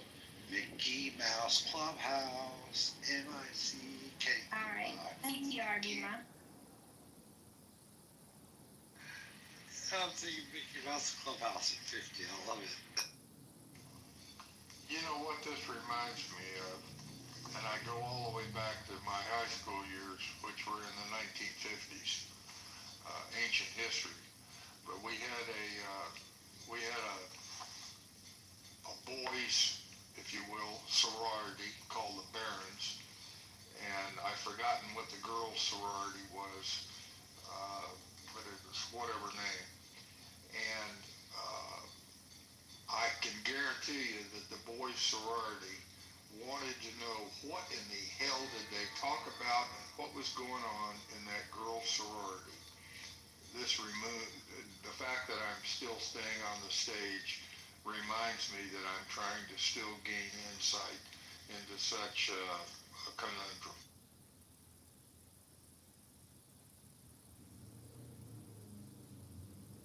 Have you ever seen Bluey before? Have you ever watched Bluey before? I don't know what Bluey is. I didn't. Oh my gosh, yes. I didn't know until about 6 months ago either. We got a Bluey dress today. Boy, somebody was excited. I have read the book, Men Are From Mars, Women Are From Venus, and I tend to agree with that book. But of course, that was written in the 1960s, so nobody in here knows what the hell I'm talking about. Oh, everybody knows it. I don't. Oh yeah, we know that book. The problem with that book is that means that Mars and Venus are in the same solar system. See, I don't think women and men are in the same even in the same solar system. Oh. Well, Matt, where's your wife? I need to talk to her right now. Oh, shit. What I liked about the book is that it got people talking about some really cool stuff, and it kind of gave some insight and also a little bit of levity to stuff, to important. It's very akin to that book, Love and Respect. Have y'all read that one? Hey, what is that little top thing on the top left of the profile pictures? That indicates what you voted in the poll. Oh wow! So I need to change my vote. Okay. Yeah, that indicates what you voted in the poll. So basically, everybody knows how you voted, or if you voted. He left without coming on stage. Of course he did. The poll. Wow. Hey, how about a Sunday drama room? Wow. Sunday Clubhouse drama room. No, Yeah. I haven't Because we haven't had enough of that all week. That would be huge. No, Matt, you're fired. Only if it can be fake drama. Can it be fake drama? Like drama roast? Yeah! Scarlett says no. Here comes Phoebe. Absolutely not. Is it good if your wife ever asks you, "Are you done yet?" Oh my God. I don't know. Are you taking too long to eat? What are you doing, Matt? Well, of course, yeah. No, it's the dinner. The dinner meal's taking. I mean, I don't enjoy that. Hi, BB. BB's here to talk about TNA, so I'm gonna head out. Y'all have fun. Oh, bye. Wait, Scarlett. She's just hanging out in the back channel. Scarlett, stay here.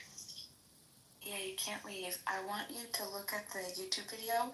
I found a video of, because it's the caterpillar, it's the silver spotted. So that's the butterfly. That's it's butterfly stage. That's what it looks like.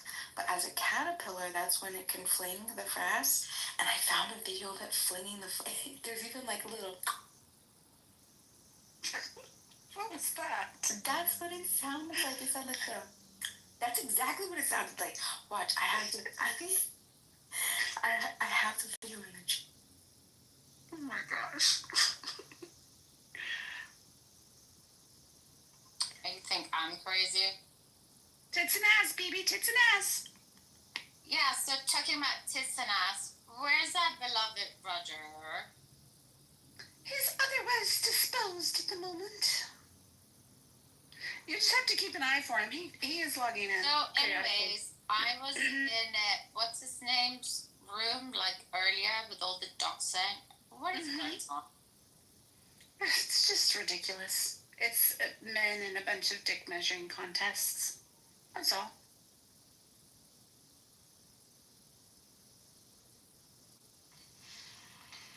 Well, I'm in trouble right now with my companion because she's angry that I'm spending so much time on Clubhouse, and she wants to know what I'm talking about. And I was using my hearing aid, so I've now put you on speaker on my iPad. So keep it clean. Hi, Mrs. Her name is Anne. If you would like to address her. Hi, Anne. We love Mr. Anson, but we concur. We love spending time with him, but he is yours.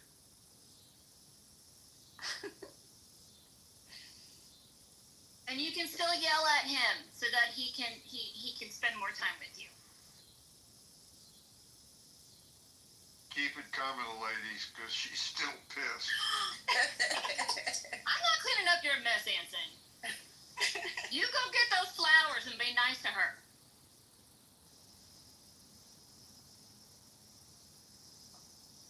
That's right. Are you a little too addicted to this app that you're not giving her some TNA? Love. You're not giving her TNA, love. Come on now. We're not going to offend her. Who is GLG? Hey, GLG. Hello. How are you? Good. The house. Oh, go ahead. Sorry. No, after you. I was The just going to house say, of ill repute. Gary Baumgarten's house, Critical Thinking Forum, is the one that's going to stand the test of time, right? Because, I think because of him being in media, he knew that he had to curate his room more carefully based on the way things were going.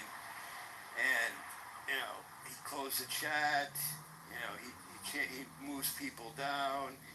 He did the kind of things that people tried to do earlier on in Clubhouse, but it seems to be sustainable. I'm not saying like in the muff won't last or whatever, but I do think it's interesting.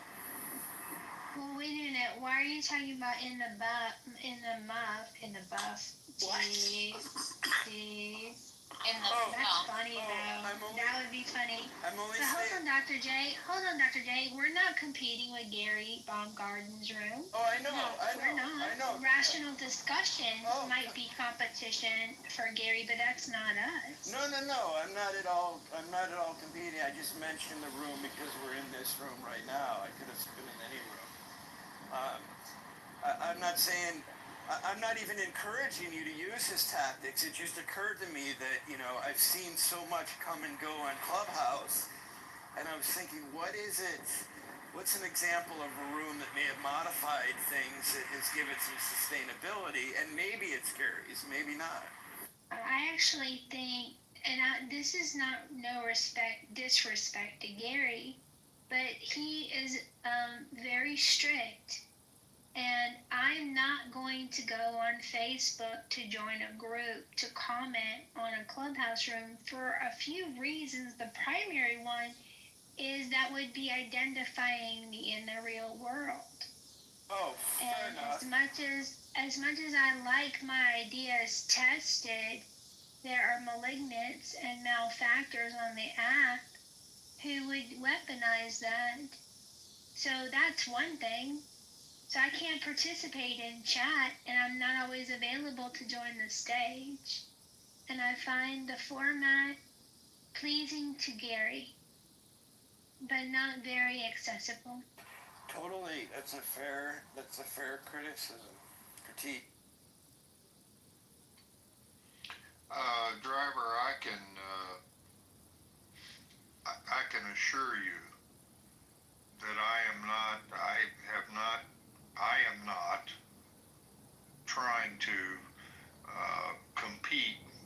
popularity or whatever of Gary's room, and I acknowledge his expertise, etc.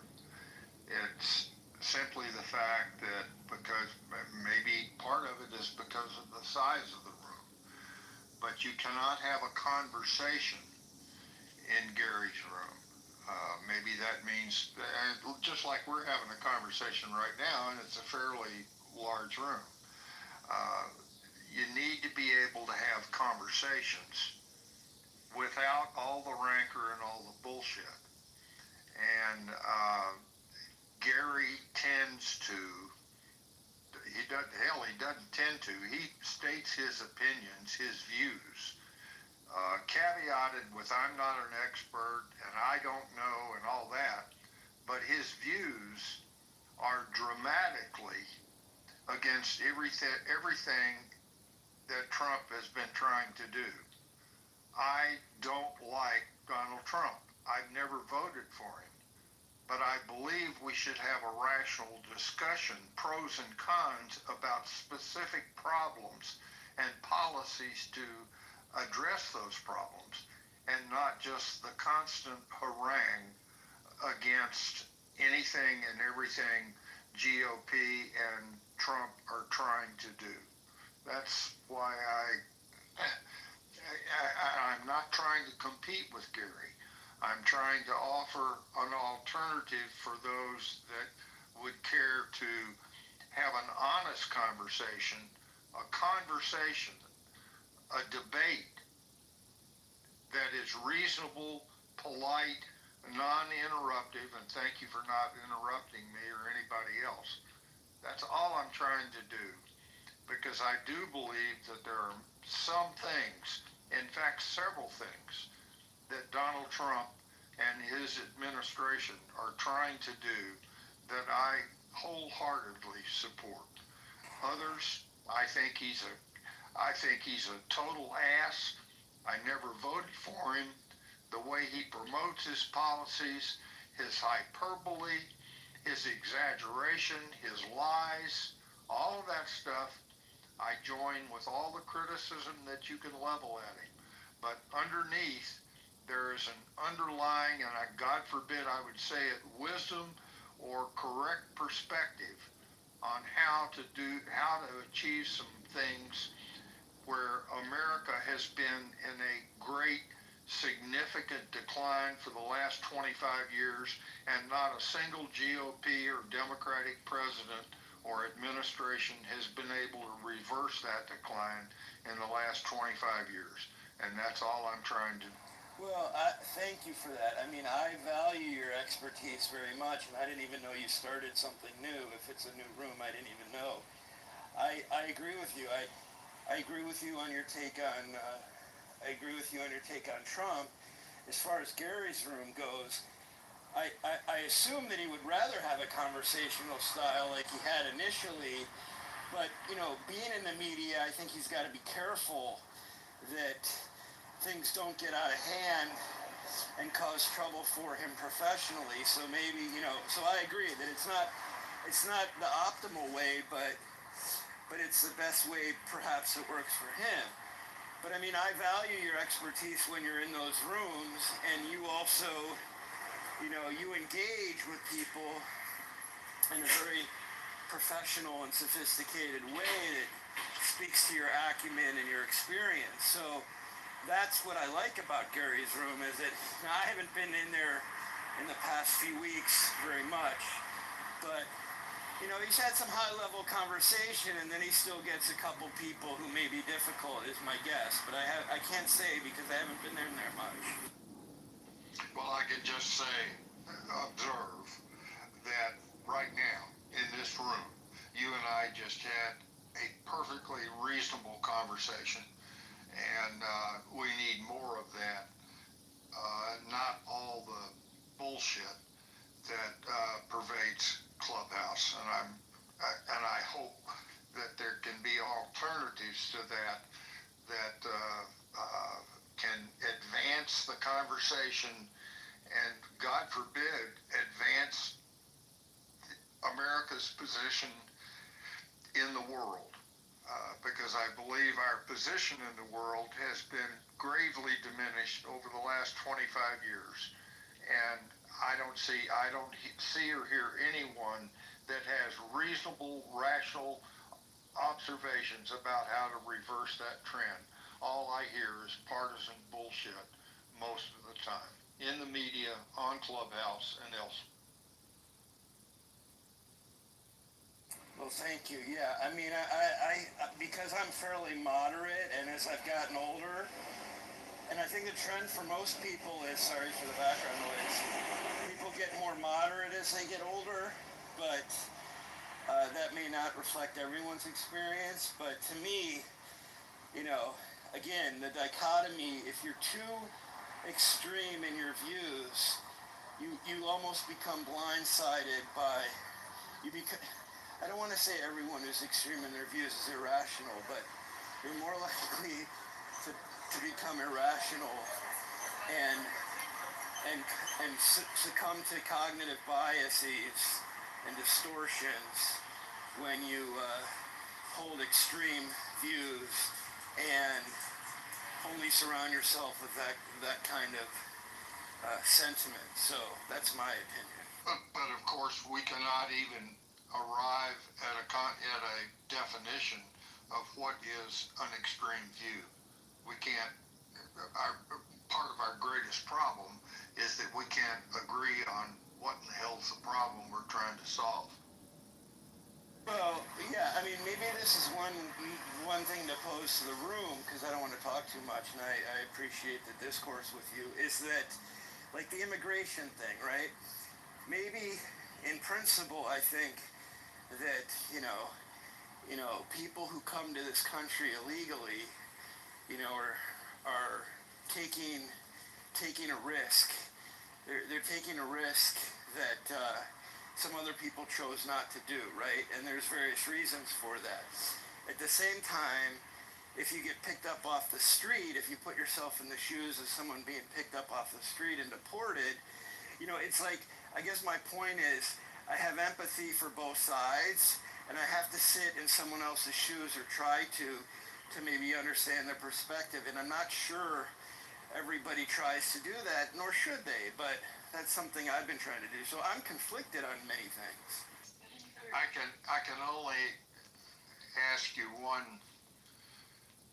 I don't want to get.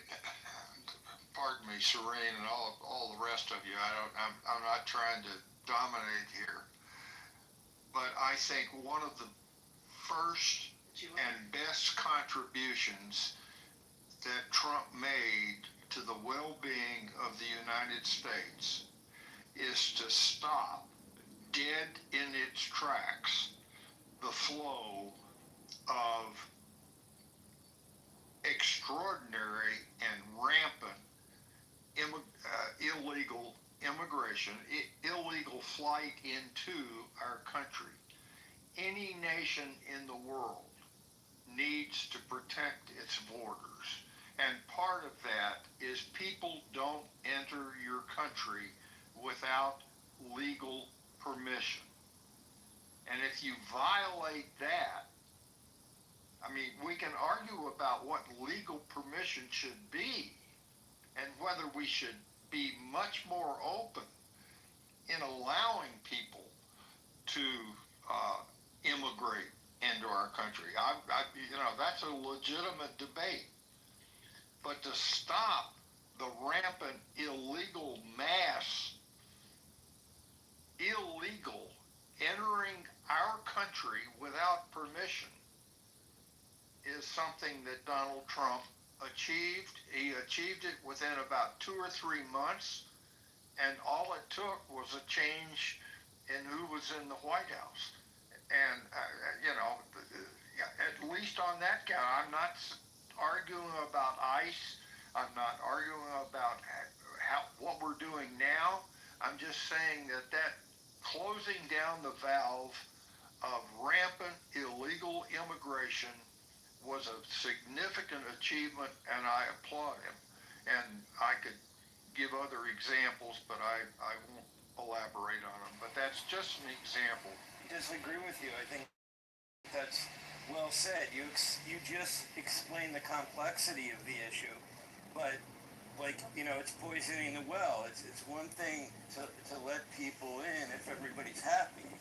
It's another thing to let people in and get feedback that people are in this country, our own citizens are starving, trying to find jobs, what have you. That's a real valid concern. And I think you handled that issue really well. But I think what happens on Clubhouse is people run with labels and they don't get farther than a blurb. Thanks, or an explanation. Boy, do I agree with that 100%. And I'll stop now and turn it back to let you gals worry about. Well, we have a new poll. Male chauvinism, but my God, what a great discussion, and we weren't trying to crap on each other's head. I really appreciate that. Thank you, Anson. Likewise. So there's a new poll because I am curious about this because I saw a recent study, and let me see if I still have it in my 103 item collection of my PTR album. I might have recently deleted it though. There was an article about should Democrats recognize the successes of the Trump administration? Would it be better for their party if they acknowledge the things that are going well? And I don't know if I still have it, but the number was striking. So I'm going to have to go into my, looks like I have to go into my photo album on my phone because I must have just deleted it. But there was a high percentage of people that recommended the Democrats give the devil his due. Because what happens if you don't acknowledge the legitimate things that are going well, then when you're criticizing the things that aren't, nobody hears you. It's the boy who cries wolf. And that's a huge problem because liberals are very good at spotting fires. And so it would be beneficial if the significant dislike of Trump didn't interfere with your ability to see the bright spots.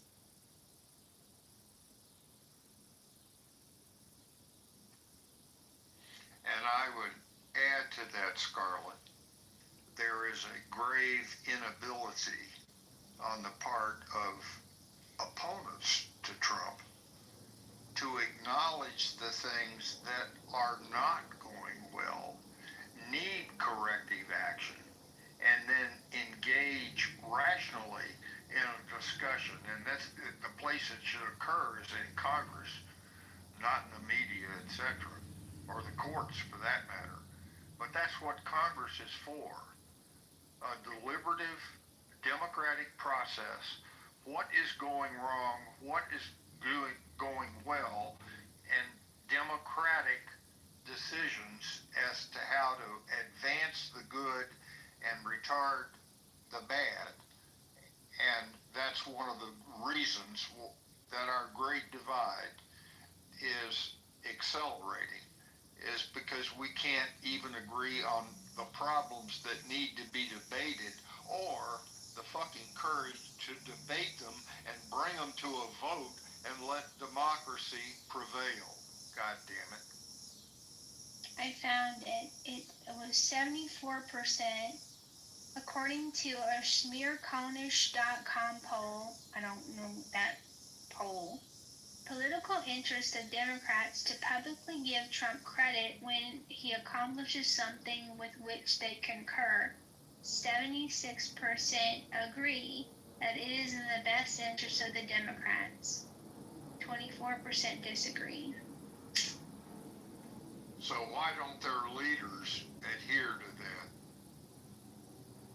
Well, Anson, pure politics. One of the challenges with that is that it would be good for the party, and it may not be good for the individual politician. And they're always going to opt for what's good for their political career. So there's a problem. The leadership in the Democratic Party is hell-bent on opposing Trump at every turn because it advances their career. Hakeem Jeffries, it advances his career to be polarizing. So yes, it would be good for the party. It would be bad for the individuals in office in the party.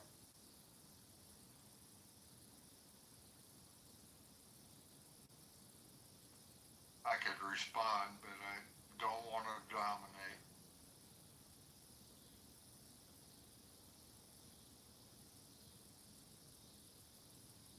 Anson, go ahead. Nobody else is. You can if you want to, but after this, Anson, did you get flowered?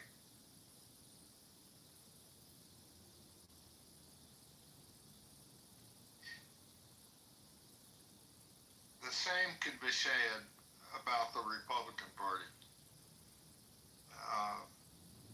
There's an allegiance to the party,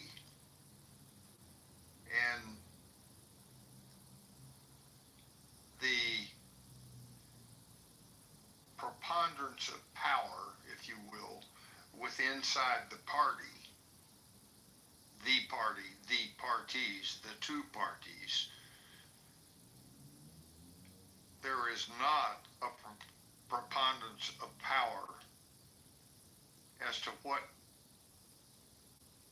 should be debated and decided democratically, what is in the best interest of the nation. That sounds a little hokey, I suppose.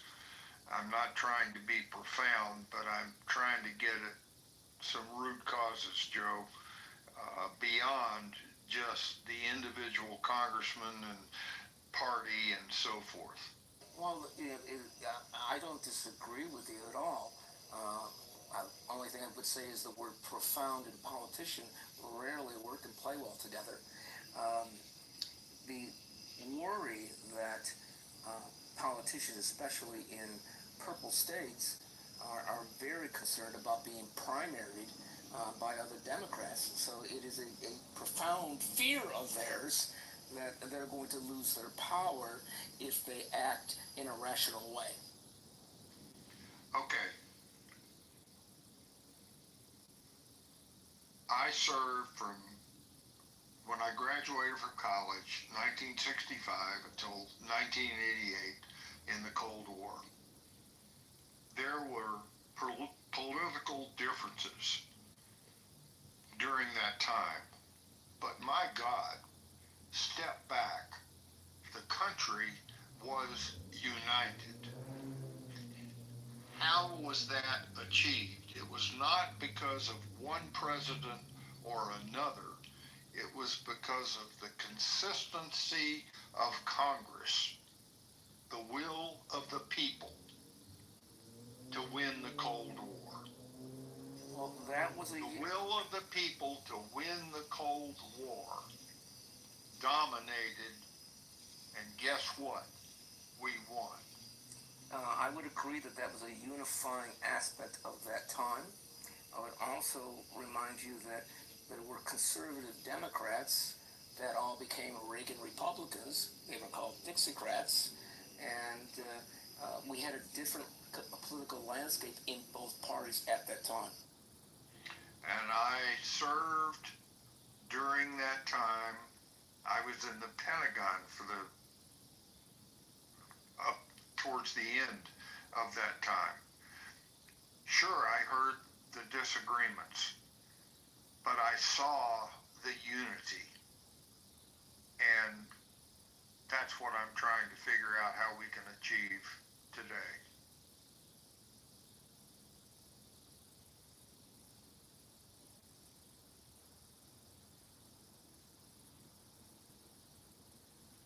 Little different from between can men and women get together. Sorry to change the subject, lady. No, it's all right. I did find this video about an election being won by a gentleman who was putting lots of ballots in the ballot box. And I know some states ballot harvesting and collection is legal, and I'm still interested in this. Link is in the chat.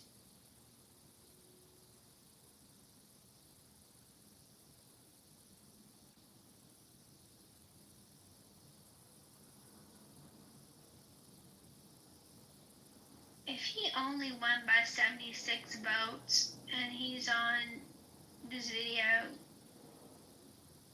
stuffing ballots into the ballot box, I think a new election is called for. Does anyone else agree or disagree?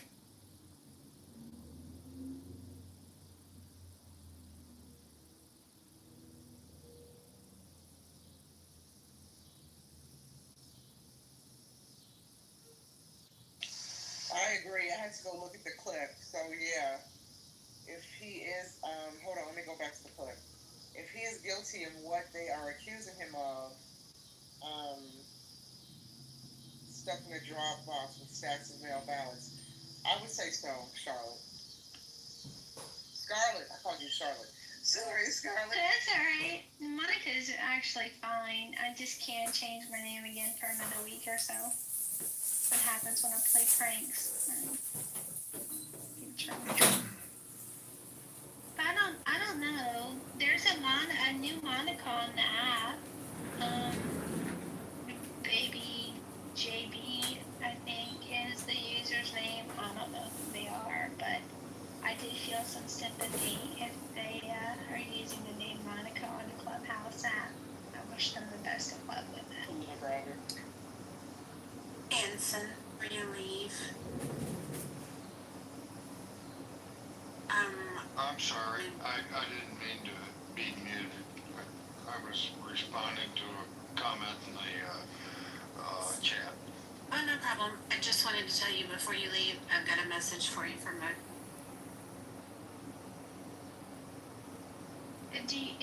Does it need to be delivered privately? Do y'all wanna, or It was just some room topic ideas for rational discussion. nice. Frank, I did invite you up. Behave, please, sir.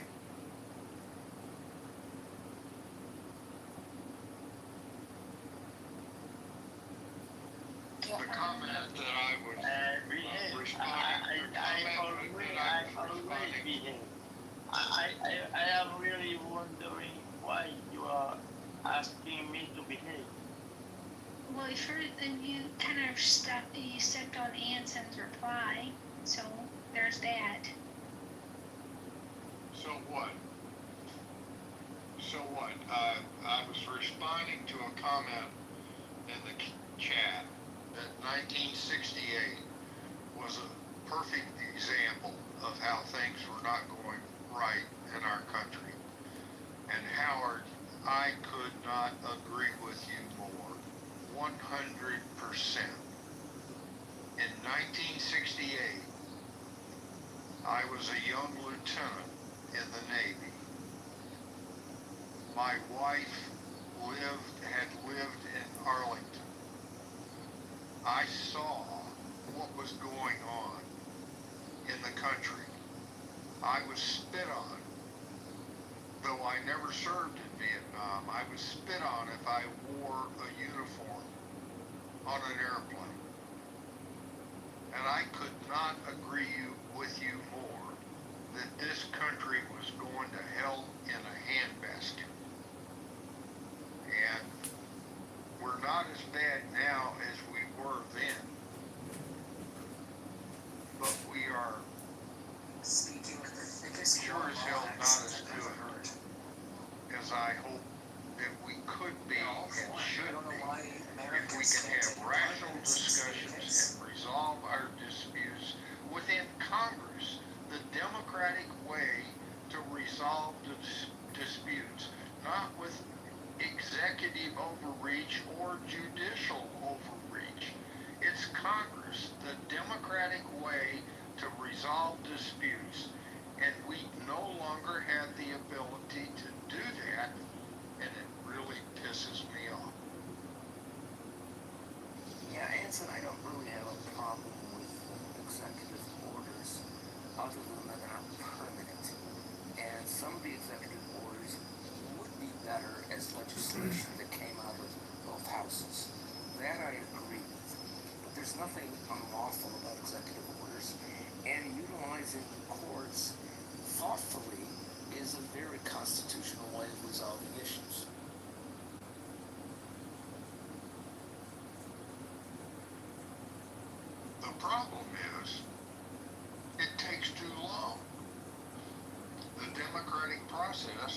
Garfield said, is too messy.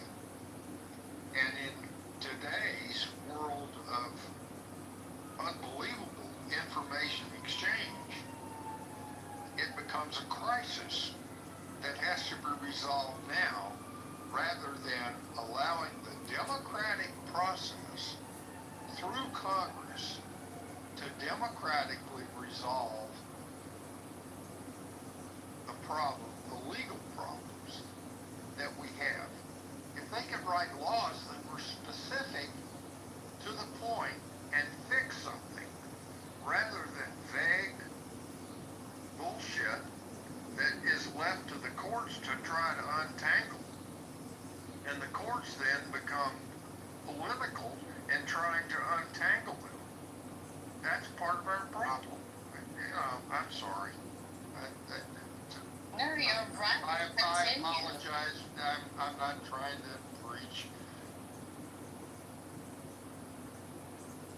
No, not at all. It's always God a good bless you discussion. all, and my opinion, well, never.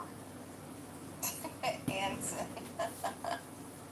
Well, I just wanted to push back a little bit. I know maybe you have to go, but I understand this could be a discussion for another time. No, we're having the discussion now, and it's perfectly fun. Oh, I was just referring, I don't know if he has to go. No, But I'll stay here and listen to you, Dima. I really, I observed your exchange with Brad a couple of days ago, so I'm sort of waiting, but go ahead. Well, Bima is an anarchist, so. But she also at the same time likes to pull the legs of bugs because Baby, they're why not would you? lazy. Why do you keep She saying likes to that? pull the Wait, legs why are of you bugs saying that? because That's so they're not weird, lazy. baby. Baby, do you understand that that's weird? We talk about how Yeah, I understand weird what you're rumors, right? No, We because understand how the bugs are rumors. not lazy. But hold on, wait. I know it was a joke. I know you're saying it as a joke, but I would not never an do that. anarchist when it comes to bugs that are not lazy, though, right? Jesus, this is great. No, you're fucking crazy, lady. Baby, I don't know why you keep saying that. That's not true. Why do you keep saying Because I noticed that, and I think it's Hold on, you noticed So I what? think, hold on a second. I never said I pulled legs off of a bug. That's weird, baby. Hold on, guys. Right? Let me, Like hold on a second. I don't want to start screaming over you're people. willing to pull their legs. Where did you get that from? There's a mod talking. There is a mod talking. Whoa, beep, for a second. Go ahead, Dr. Jordan. So, Anson and I just had a delightful discussion about engaging in diplomatic discourse about topics that we may or may not disagree on. And what you're demonstrating right now is that you're bringing personal vendettas or personality issues into the arena, so that this is about personal attacks and not about the topics. Now that's fine. That's my psychology, Mr. Psychiatrist. That's what, see, not calling names isn't going to be helpful either. So what I'm suggesting is that this is why Clubhouse, people are drawn sometimes to the drama. And if it was just topical, maybe we would all be pretty bored. I mean, I'm not saying one is better than the other, but the question is, what kind of rooms do you want to be in?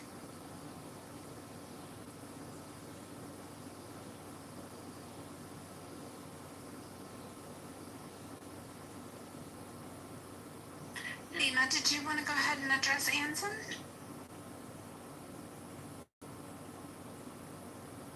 No, I'm okay.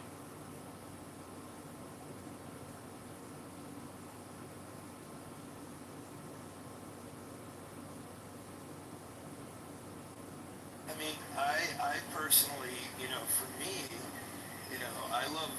to be honest, I like both kind of rooms. Like some of it's entertaining, some of it's camaraderie. There's a us versus them mentality that can be funny. Like let's say in Roger's rooms, he's maintained, and I'll give Scarlett the benefit for carrying it on. These are rooms where people have all kind of gotten heated and stuff and excited about topics. That's okay. And then there's other rooms where people, are more diplomatic. And this isn't a judgment of guess it's just a question of what's preferred, and I'm not even sure. I mean, I get drawn to everything, so I'm just putting this out there.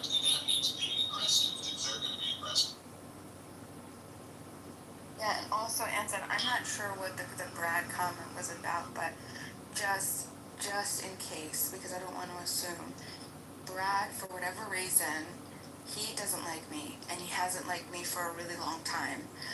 I never address anything to Brad. Brad attacks me unprovoked. You can ask pretty much anybody, and he's done this for the entire Hold on, Frank. Thank you. So I just want you to know, I know that you may like Brad, and I'm not saying don't like Brad. I'm just saying that Brad has an issue with me, and I don't speak to Brad because of that. For whatever reason, he has issues with me. So if you saw a situation, it was a self-defense, and it was probably one of those moments where I was absolutely exhausted by constantly being attacked, constantly verbally attacked and accosted, having nothing said to Brad ever at any point. Like I don't talk to him because I understand, and it's just Brad. He's very predictable. I understand how he operates, and I'm not interested. Well, he's very consistent, no? Yep, but Pima and all things though, like you do. Brad and I have nothing in common other than the fact that we both served in the United States Navy. I'm not sure even that Brad served during the Cold War, but that's beside the point. So there's a commonality of band of brotherhood in having served in the United States Navy. I was a relatively senior officer when I finished. Brad was a bosun's mate. And God forbid, I love bosun's mates sometimes. But that I could tell you sea stories about that. But when it becomes, I don't support Brad in some of his views. And he remains respectful of me, but he disagrees with my views. All that's fine. But when it gets down to I can't even describe. It was my room. It was the room that I was running. And I had to leave for personal reasons. And it devolved into a combat. And even Roger himself said, my God, if Uncle Anson hears this replay, he's going to go apeshit. I didn't go apeshit, but I was extraordinarily displeased with the way that conversation devolved into. And that's all I'm trying to prevent. And again, thank you, driver, whoever you are over there. I mean, these are the kinds of things we ought to be able to do rationally without all the bullshit, all the Trump bullshit, and try to figure out a better way for this country to move forward rather than the steep decline that I have seen in this country for the last 25 years, at least since 9/11.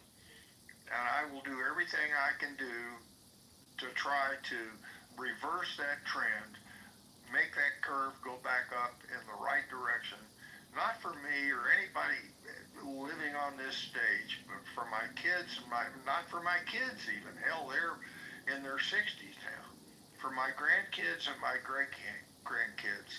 I just think this country is going in the wrong direction, and until we can figure out a united way to reverse that trend, then we're still in great trouble.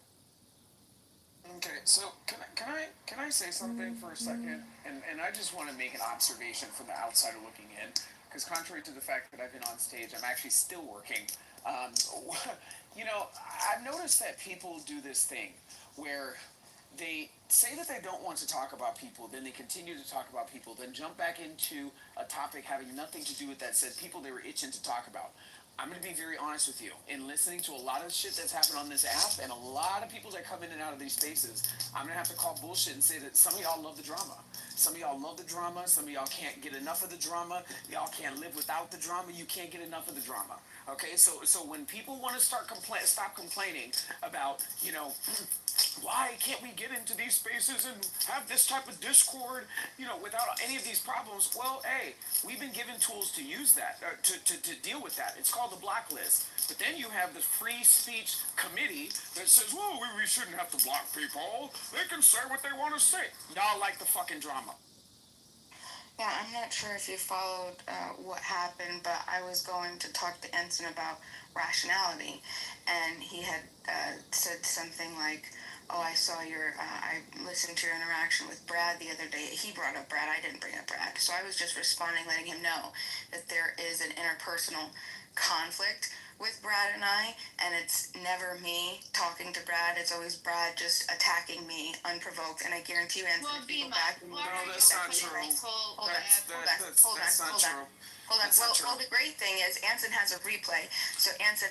So the great thing is I've been able to observe you. And what you do is you say things about Brad behind his back. Then when he confronts you, you play the victim. So I'm not going to sit up here. Hold on, BB. I'm not going to allow you to do that, Bima. Stop it. And notice Brad is not here. Why are you so obsessed with talking about people when they're not here? Did you not listen to what I just said? I was responding to Anson. First of all, why don't you just share with us your political I was responding to Anson. Hold on. I didn't bring anything up. I was just responding to Anson. Hold on, Bima. I'll throw the mic back to you. Adam, I just got back to my phone. Yep. Dude, I've had these same people blocked for 5 years. So, I mean, and they, I don't even want to say anything because I feel like a room will be made if I even mention, anything. But, my point is I've had them consistently blocked for 5 years, and they're going to stay on block. So I don't ever hear you complaining, though. Like, I never hear MG having these type of complaints because, quite frankly, I don't believe MG has these problems. But she did. Okay, can I, Yeah, go ahead, Ensign. all right. We were having what I was hoping we would have, a rational discussion about, hell, I don't even remember what the topic was. And I had to leave the room. That does not mean I am some super moderator bullshit. It just means we were having a great discussion. I had to leave the room. Roger stayed there, and he sort of stayed in the background. Because I asked Roger, I would like to have a rational discussion room rather than all the bullshit. And he said, I'll help you. And that's the genesis of that room. Thank you, Roger. I appreciate that. But I did not, but at any rate, we were having a rational discussion. I thought I had to leave. And then I came back several hours later after the room closed, and the bar fight that went on in that room, I'll guarantee you, if I had been in that room, I would have I don't even know how to kick people out of the room, but I'd have kicked both of your asses out of the room because you were so far beyond what I was trying to do in the room. So I'm not going to pick a fight and say Brad was right and you were wrong. I'm going to say, Brad, forgive me, but you and Dima went so far off the rails that you would have been in front of the green table with me and it was called a captain's mast, and I would have docked your pay, docked your rank, and told you if you ever do it again, you'd be going up for a goddamn court-martial. I mean, forgive me, but both of you were wrong. Anson, you're very kind and you're very naive. But I think when it comes to Beamer, Naive? why don't you share Stop. your political Please stop talking. Please stop talking about me like that. Just stop, BB. I'm done with you tonight. I'm done with you tonight. political stance? Stop. Anson, I just do you believe that during discussion, and I'm curious because I love the fact that you want to have a rational discussion room. That's definitely, I've been a part of them since I've come into this room or to come into Clubhouse. That's why I was invited here. I've never had a problem outside of a very few select people, okay, and it's constantly those same select people. Now, my question to you is, if you were in that room and we were having a discussion and I had given my submission and then somebody else began a personal attack on my character, would you have stopped them at that point? Yes. Excellent. Thank you. That's all I need to know. And I can't wait to have a rational discussion room with you again because I can guarantee you and I can promise you that I'd never use any type of circumstantial ad hominem or ever insult or attack anyone verbally or accost them unless I was defending myself. So that's all I wanted to hear. Thank you. And I apologize that the room dissolved into the way it did. I'll take responsibility for defending myself the way that I did, only out of respect for you. And I know that if you were there, you would have, just as you stated, you would have stopped the initiator, and that's all that I need to know. I would get both of your asses out of the room.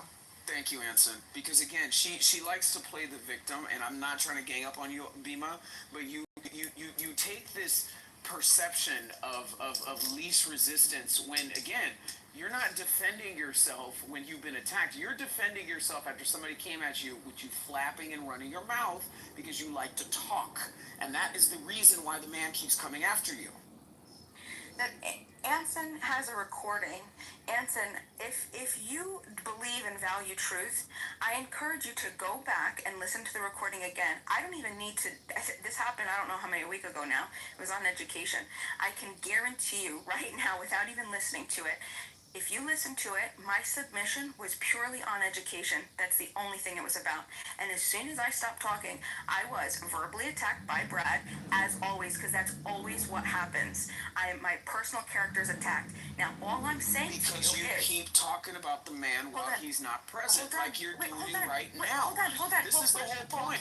Well, first of all, do you think that that's fair when I was responding to Anson? No, you have the option to I not shouldn't be having a conversation with Bima, you're using it as an excuse to go after Brad again. This is what you do. This is circular behavior. That's crazy. I'm telling you, this is a pattern. You're right, it is crazy. It is crazy. Rational. You're saying that I shouldn't respond to Anson. To excuse her own behavior. Right, okay. And we're talking about two of the biggest drama queens on this app. One, Adams, who constantly uses a big mic, came into the room the other day. We're not bringing other people's drama into this Of course, you wouldn't want to. What was the topic of that room? Go ahead. Remember? Hilarious. Well done, Adam. Bima, what was the topic of that room?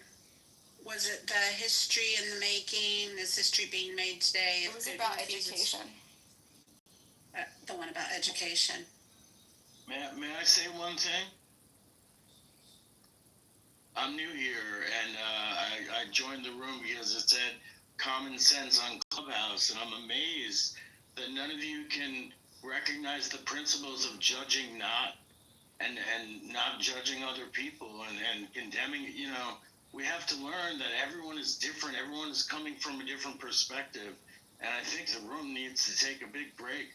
I was coming to talk about the presidency and how I think we need to overthrow the government calmly. But I was just astonished at the room. And I just ask all of you to take a breath and to continue your discussions. I'm just a fly in the wall. But I just ask you to judge not. Fantastic. And again, I'm hold on. As a person participating in that conversation that you seem to have a problem with, thank you very much for your unsolicited morality advice. Would anybody else like to speak? No problem, anytime.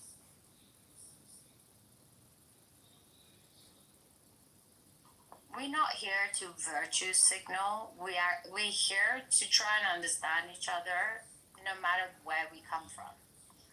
And sometimes people come from different places with honest intentions and honest convictions, but there are also some people who come with opinions that are not that honest, and that's, I think, what is actually the disease at this point in time when it comes to politics.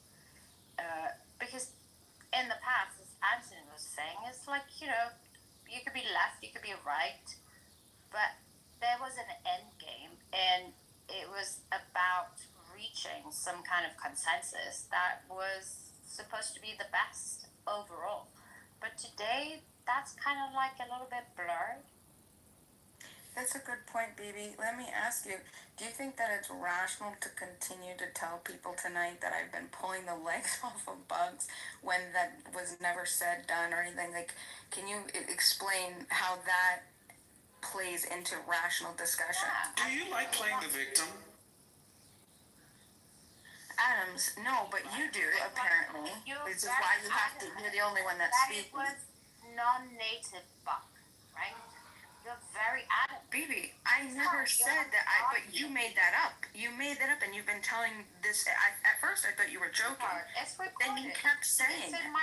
Hold on, BB. I've never even thought about doing that. This is just made up bullshit, and it's weird. It's BB. It's weird. Well, you are weird, honey. And then you said, "Oh, I'm gonna let the chicken eat it." Because I couldn't kill it. That's why. Well, everybody says I didn't say that I pulled the legs off of the bug. And I did let the bug go. I did. You are adamant it's a non-native. Right, no. Not only non-native, it has no predators, and there's a literal campaign because of the industry in the state that I'm in. It's the $7 billion industry.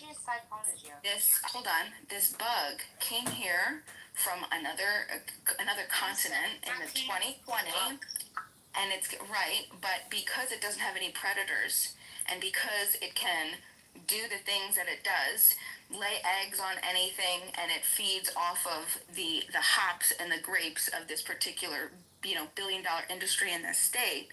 It's an invasive bug, and it's dangerous. And that's all that I was talking about. I was educating, like I educate everybody on all the other bugs that I talk about. Today we talked about another butterfly. So I was just giving information. I was giving information about the lantern. I was giving information about the lanternfly. That's it. Today we talked about the silver-spotted skipper. Okay. Yesterday we talked about the golden. We talk about different bugs all the time, BB. I didn't pull the legs off of bugs. I'm sorry. And the fact that I didn't even kill the bug. Sorry. I didn't even kill it. And it's weird that you keep saying that I did. It seems like you changed the subject of the room. Common sense on Clubhouse. And God Almighty, do I agree with that. How do we achieve it? Common sense. There's a guy down here in the audience, Alan. He and I have very divergent views on Trump specifically.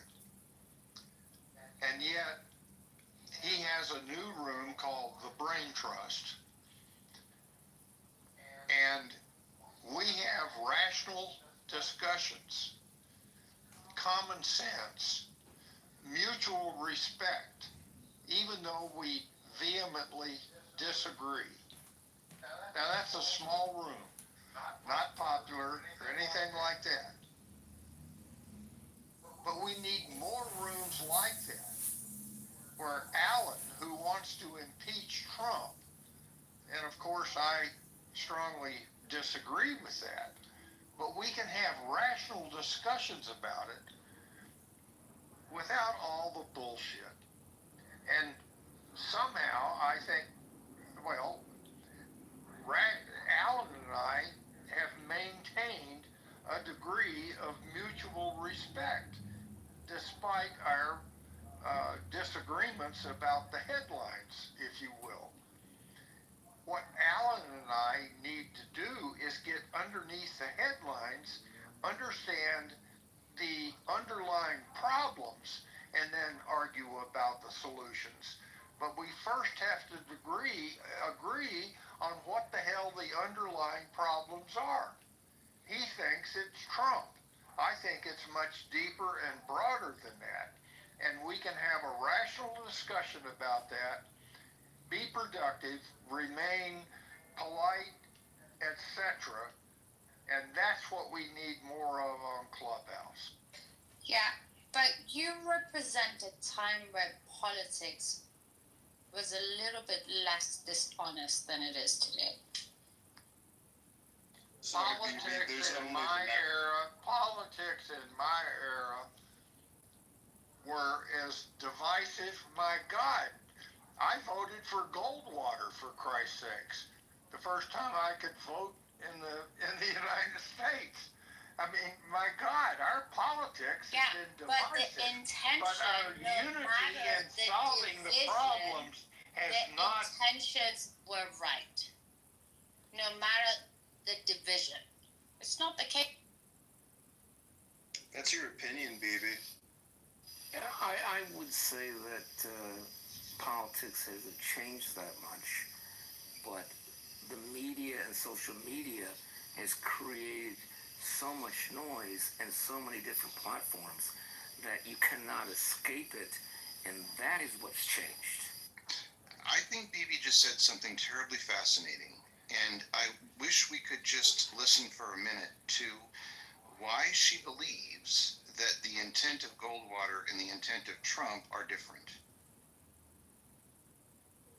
The intent of Trump is to save America, to make it great again. Well, okay, but Bibi, I don't know. Every politician represents an era. Just like fashion, just like art, just like celebrities, just like everything else. It will always be the case. It's all interlinked. So if Trump is in power today, it's because the people who elected Trump made Trump, right? He was a TV host. So was Hexet.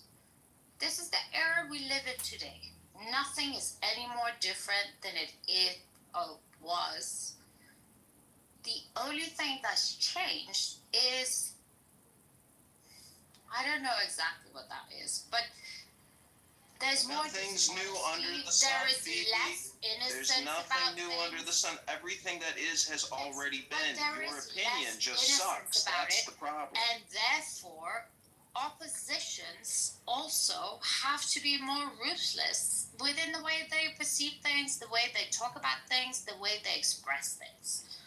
And that's what it is. It's like you can't have so what is it? So the left, it's like you just keep going and you go and you keep talking about nothing, you just keep going on and on. Who's like, oh no, you can't be deporting people. It's like, it's against human rights. But then at the same time, pulling off the legs of a fucking bug because it's a non-native.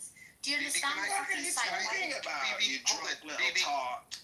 Oh, come on. Can I have a discussion with Bibi here for a minute? Because she's saying something that is interesting, and I'd like to help her with her point of view a little bit. If Anson mentioned the Goldwater election, now that was 1964, and in that election, television was just in its infancy, and there was a commercial that was made for that campaign, for the Goldwater campaign, that you can find on YouTube. And it was about a little girl that was in a field counting flowers, and an atom bomb was dropped on that little girl. And I'm not even sure that I've got the visual right. I'm sure Anson remembers the commercial. The point I'm trying to get to is that what is different today is the information technology that we have. In 1964, we never could have had the kind of conversation that we're having. And my brother Anson, who I deeply respect, even though I disagree with him, is from a different era. I agree with that. So am I, to some extent. But we can comment on what technologies have significantly impacted the change in generation. And I would submit to you that the technology has been a part of the American political system for at least 80 years, and it needs to be calculated into these discussions, and I'll leave it there. Thank you for not interrupting me. Yeah, but how are we disagreeing on anything you said? Boy, I am looking forward to Scott and Howard. I just put them up to the stage, and I really look forward to their comments, because I think this is a really important discussion, guys. Hey, Anson, thank you. And Alan, I just posted in chat a copy of that famous Goldwater ad. I want to say, though, didn't it come from the LBJ campaign? Yes, it did. I guess it's a little confusing because you're absolutely right. It did come from the LBJ campaign, but it was objected to so widely that LBJ took it off the air. I think it was only run once or twice. And I think that I love this point that you're making, because what we had in 1964 that we do not have now was a strong FCC that acted as a neutral arbitrator. And Ronald Reagan, who I think in many ways was a great president and in many ways was not, he was sure as heck not as conservative as many people think. That's not what this room is about. But he tore apart the FCC, and I think we are suffering greatly because of it. And thank you for posting the video, because I think it's great. Well, I'm going to jump in here just for a second, because I marvel at the fact that Alan, Scott, and Howard are on the stage and listening to my bullshit. And God forbid, guys, have at it. Because we need, wait a minute, don't interrupt me, Howard, Scott. We need rational discussions, and I swear to God, I'll listen to everything you guys have to say, and I may respond, but I'm going to give you every opportunity to address the fundamental. I'm not talking about the specifics of federal forces in D.C. or Trump is a 33,000 liars or whatever. I'm talking about the fundamental things that we're just failing to be able to resolve in this country. Have at it, Scott, Howard. Listen, I really would. This is a great room. Anson, the problem with Alan and Scott and a lot of people that I'm trying to point out is that we're $37 trillion in debt. So if you're going to complain about the FCC in 1968, I got to tell you, it's 2025. We're $37 trillion in debt and have $100 trillion in unfunded debt liabilities. If you gentlemen aren't fiscally responsible or conservative in your own life, you're going to have to get fiscally conservative for your government, because you can't keep borrowing and First of all, wait, Alan. I'm talking a hell of a lot more about fiscal responsibility and all that. I'm talking about what I see as the fundamental decline of this country. It's been going on for 25 years, and I'm looking for solutions. And I want to hear Alan, Scott, and Howard, and I don't want to hear objections about specifics right now. I was in a room the other day, and I don't think you were there, Hanson, where I was trying desperately to make the point that your Obamacare premium was a function of your income. And I was called a liar. I was told I didn't know what I was talking about. It's this kind of thing that makes it a problem. So thank you for trying to moderate in a good way. Secondly, Mojo, you know nothing about my economics, and I'm not going to debate it with you. I have no need to share my own economic success. I would just say that in spite of a significant disability, I'm better off than many, many Americans, because I worked very hard and I'm actually quite conservative. But I absolutely insist on truthfulness. And that's where I think you and I may have a problem. By the way, more truthful than me? Yes, I am. Well, it's just like your opinion, Alan. No, I do. That is your opinion. Well, hold it. Mojo. Have you come into other rooms? Have you come into other rooms under a different name? Yeah, I've got a lot of accounts here. The point is, I'm sharing information and my opinion, and I don't know why people think your opinion supersedes other people's opinions. It's just how opinion. the fuck you got away with manipulating and getting away for so long on this fucking app. Well, Doing you see, what the fuck you can't you tell me how to use the app. I use it the way I want to use but it. it's You not gonna use it end the way well. you want to use it, and therefore it's just your opinion that you don't like the way I use it. No, because I don't know what your stand is. Like, what are you supporting? What are you? I don't know. Like, Let's create a room tomorrow, or maybe Monday. No, Let's come up with a down topic in right the now for spot. Monday afternoon. I've done this, BB, and what I've discovered is, number one, Mojo would have voted against the big bad bill. Maybe not for the same reasons that I would have, but if he's going to run for Congress, he needs to be held accountable for what he says. Number two, Yeah, and Alan, I was placating you when I said that Congress should arrest Donald Trump. I was making fun of you, but you were too dim to understand that I was teasing. No, I wasn't too dim. I understood that you might be teasing me. Interrupting a discussion that, for some reason, I'm not even able to participate in. So you're interrupting, as you always do, Mojo. Let other people speak. I want to finish the point, Mojo. I have you on record, on a recording, saying you would impeach Donald Trump, and you can't deny that. I knew what you were doing. I wasn't that dim. Thank you. Again, I was making fun of you, and it's illegal to make recordings of people on this app, Alan. Don't you know? It is not illegal. Mojo, stop. That room was recorded. You know it was recorded. All right, well, it was documented as being recorded. Look at the replay. I'm going to go listen to it and see what I said. Please hold. Okay, well, that's going to take an hour and a half, so we can go on. I'm just saying, if you got Trump derangement syndrome, you got American derangement syndrome. Trump was voted in by the people to rectify the problem. Anson, not to you create either more throw him problems, off or I but to leave. rectify the. Okay, goodbye. I'm not running this room, so Anson, if you can't throw him off the stage, That's fine. rage quitting, Alan. Don't rage quit.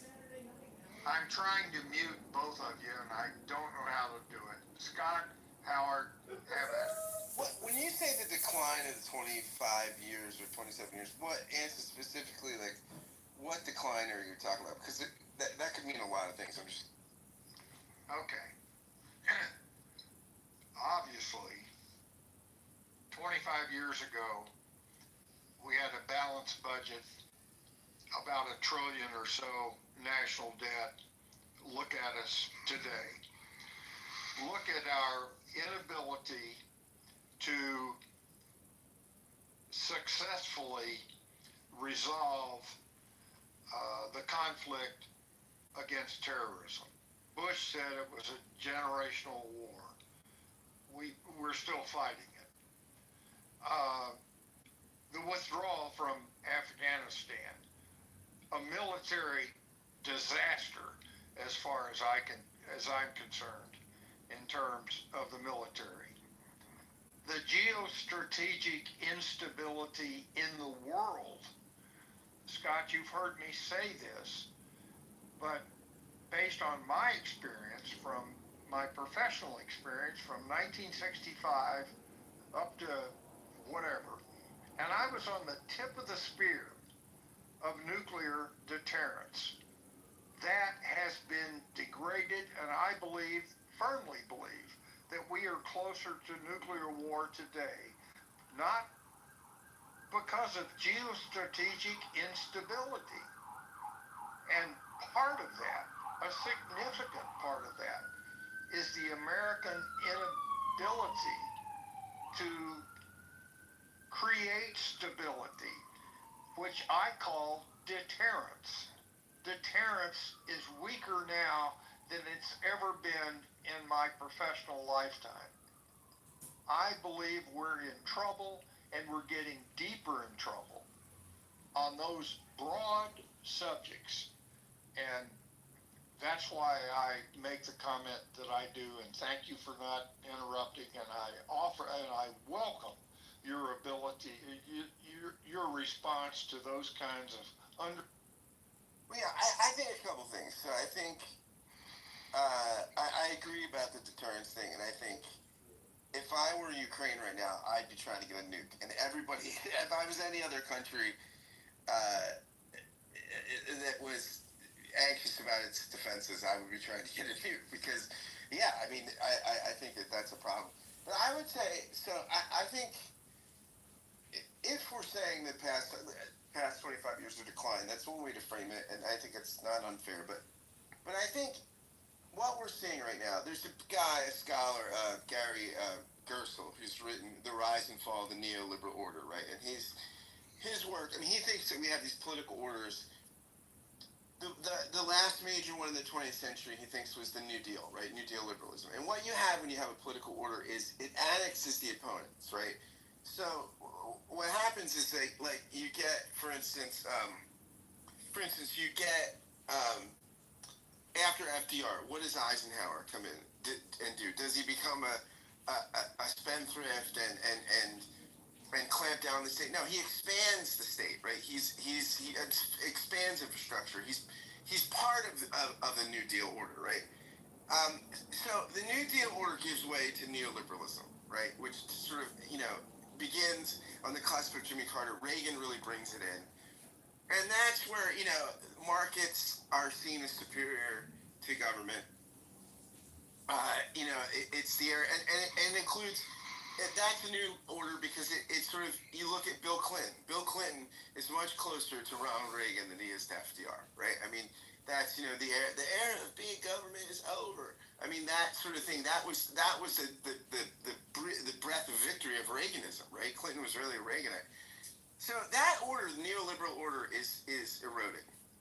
Okay, it's tattering. It's coming to a close. I mean, I think a couple things have caused it to weaken. One, you look at the financial crisis of preceding Obama, that really crushed people's confidence in the global economy, in the neoliberal sort of free trade, free market stuff. You look at Iraq and Afghanistan have eroded people's confidence in internationalism, in international agreements, and sort of international law and international interventions, right?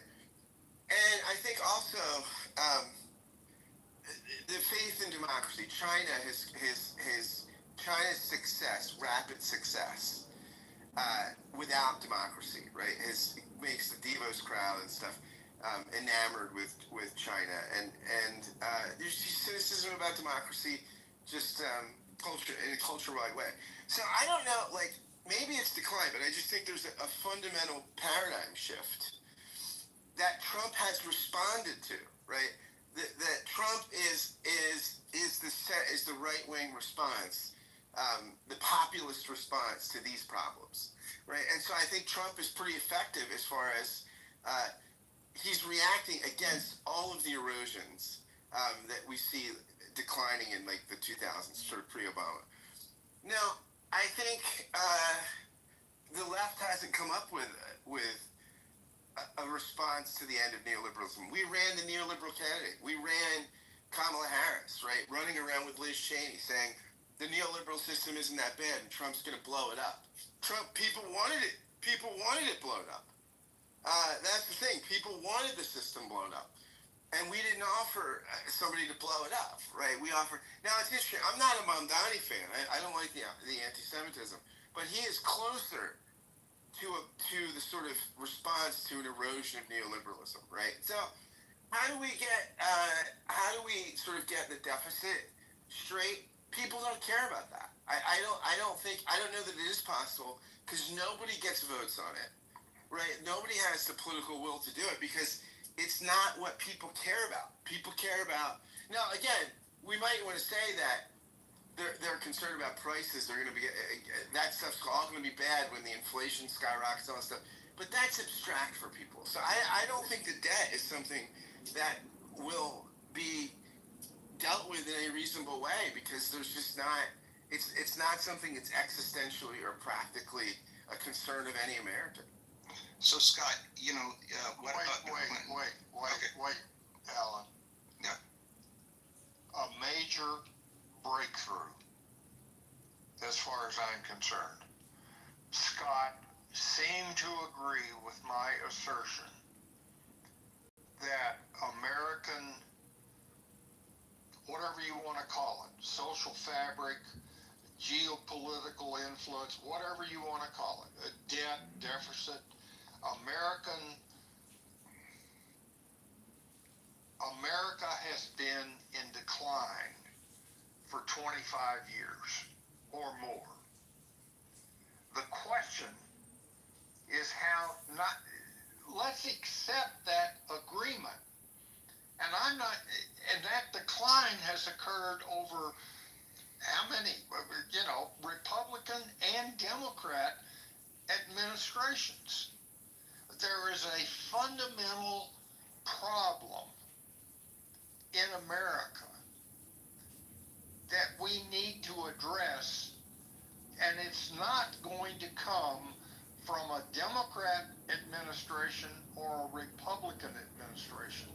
The fact that we have a blip and we have a recession or not a recession, or things change, interest rates go up 1% or 5%, there is a fundamental decline in America. And I'm trying to understand and develop ideas, and because of my age, I have to go back to what I thought of, and looking in hindsight, during the Cold War, Scott, there was far more unity in this country than there has been since 9/11. I firmly believe that. Why? And what can we do to fix it? Yeah, I think that the advantage you have in the Cold War, right, is you have an enemy, right, and you have an ideological enemy, right? There's a way of life that is so opposed, and with a chief competitor, a superpower, right? We had a superpower rival, which did bring the country together. And I think there's a really interesting book, The Clash of Civilizations. It's an older book, the Huntington, but it's well worth reading if you don't know it. And Huntington's writing in the 80s, I think it was late 80s, but he was sort of saying after the fall of communism, he's thinking, he called that the age of ideology, right? That the age of ideology gives way to civilizational clash. It's no longer communism versus capitalism, the Western capitalist free society versus the Eastern Empire. It's several different cultural regions, right? You got Eastern Orthodox Russia, you've got the Christian sort of democratic West, you've got China, you've got so he breaks into like these socio-cultural orders. And he says what's going to happen is all the conflicts will be in the border regions. He predicts Ukraine in the 80s. He's like, because Ukraine doesn't exist in this sort of Judeo-Christian West, the Catholic Protestants or West, or the Eastern Orthodox Slavic East. It's on the border. So I think with the civilizational conflict, it is tougher. Also, I think we're pluralist multiculturalism makes things harder. It's interesting when they do studies. There's a study in England. It's shocking how many, and you can find correlative studies like this among American millennials and stuff. It's shocking how many people don't think it's important to live in a liberal democracy, right? That there's the relativism is seeped into democratic ways of life. So all these things are real. And at the same time, our GDP is doing pretty well. Like this is the thing about decline. Like we're far surpassing growth in the rest of the world, right? I mean, this is the interesting thing about Trump's narrative sometimes, that we're this victim nation, right? That everyone's taking advantage of us. We're still doing far better than even China and anything close to our global competitors. So, I mean, I think if we might be facing a decline in political culture as far as being able to do big things. I agree with that. I mean, part of it is our system is designed to need substantial majorities, right? You can't really run America on narrow majorities the way you can a Westminster parliamentary system like Canada or the UK or something, right? So to do big things in America, you can't do it on narrow majorities. And we're a partisan, we're tribal and partisan, and you can't do much with a narrow majority. So while I think our GDP might be increasing and we might be winners in the global economy, our political culture doesn't lend itself to solve a big problem like increasing deficit. Well, everything you've said, first of all, we agree that there's a major decline. But everything you've said is a description of why we've been unable to stop that decline.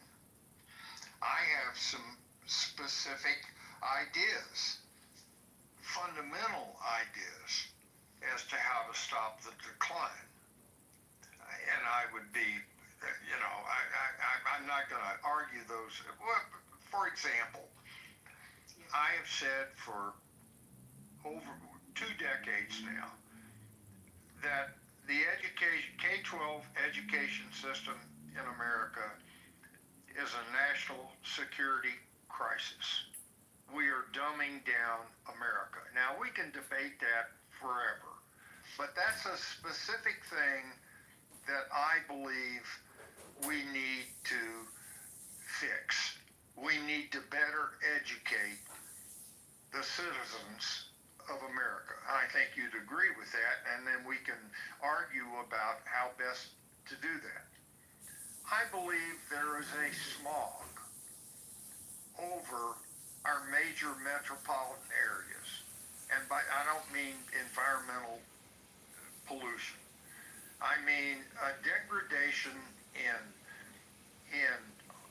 homelessness, graffiti, respect for law and order, crime rate, whatever. And I don't want to argue the specifics. I just make the assertion that our major metropolitan areas have gone downhill in terms of social fabric, etc., over the last 25 years.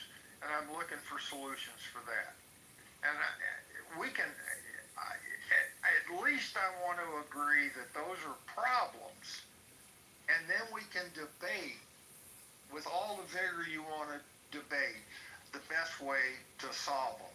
But we have to agree that they are problems and not just talk about how hard it is to fix the problems. I want to get down to specifics about what I think needs to be done to fix the problems, you think needs to be done to fix the problems, and have a rational discussion on that. And that's what I'm trying to do. Like, when you say something about urban decline, right? Like, I live in I think it's terrible. I think urban decline is terrible.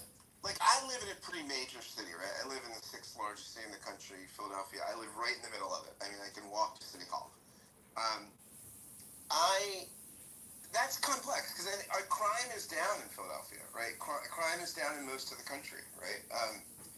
Now, so I wouldn't say, with regard to crime, Philadelphia is in drastic decline. Now, I will say, we're facing a public transit crisis, and that's a mini crisis. I mean, SEPTA, which is a great public transit system in the country, is facing, Harrisburg wants to defund us. The Republicans want to cut significant spending, which would kill us, and we're facing, it's a big a lot of people are talking right now because we're facing severe service limitations, which would have economic impacts, right? I mean, people not able to get to work and to other things as easily because a lot of people in the city, depend on public transit. So that I would say is a crisis. So I just think urban life, it's complex, right? I mean, so I wouldn't say my city. With regard to drugs, yes, there's a part of the city that's Kensington, which is worldwide famous. There have been documentaries about it. So we do have an opioid crisis. So, I mean, I just think overall decline, it's tough to know. It's tough for me to comment on that unless I know what we're talking about, right? Because I think it's just a complex description, like what's going on in, say, an urban center like Florida. Okay, Alan, go ahead. Scott and I have exchanged legitimate views back and forth. Basically, I think I heard him say that he's not very worried about the decline or the smog, as I call it, in Philadelphia. And therefore, it's not a priority that we need to address. But that's a detail. Scott and I can argue about that, and I sure as hell don't live in Philadelphia. But go ahead, Alan. You want? Anson, thank you, and thank you for running an organized discussion. I really appreciate that. It's not an easy skill. Thank you. I would like to go back to what Scott was talking about, and you were talking about also, about when things were running well. And I would point to the time you were talking about in 1992 to 2000, we actually did have a balanced budget. And this is not Democrat or Republican, but the person who was president was somebody I voted against twice. And yet he was a competent president. And I think part of the reason he was a competent president is he had run a state for many years that had to have a balanced budget. And I agree. I support Bill. I like Bill Clinton. He also put a lot of cops on the street. Yeah, and I think I agree with that. Good for him. One of the real problems we have is this horrible attack on competency. And I appreciate very much, Anson, you trying not to make it about Trump, so I'm not going to go there. But I do think that once this presidency is over, we should, and I wrote a paper in college on this, we should change the Constitution to limit who can run for president, because the captain of the ship, Anson, does matter. I'm going to stop you right there. I'm going to stop you right there, legitimately, because I get the power of being a moderator, thank God. You and I absolutely, if I could point to the most basic fundamental reason I think America is in decline, it's the lack of competency. And that is related to what I call the national security crisis of K-12 education. We lack the competence across all parties to be able to figure out how to move forward in times of great stress. We agree. So we agree on a hell of a lot more. We agree on competency. Now, we can argue whether it's Democrat or Republican, but we can agree on we have a terrible lack of competency at the highest levels in this country. And that is a function of experience. That's where we may disagree. I don't know whether you would disagree with that or not, but I say that's a function of experience. When politics, and Scott and I may get into it over this, and I don't want to argue with him because he's my friend, and I appreciate his help when we have it, but I do think that your objection to his imitation of Trump is based on a feeling that politics should not be entertainment. It is serious, and I don't know where that have is. a basic fundamental respect for the office of the presidency, not mocker it, but offer constructive alternatives to what that office is trying to do. I could not mock the office any more than the occupant does.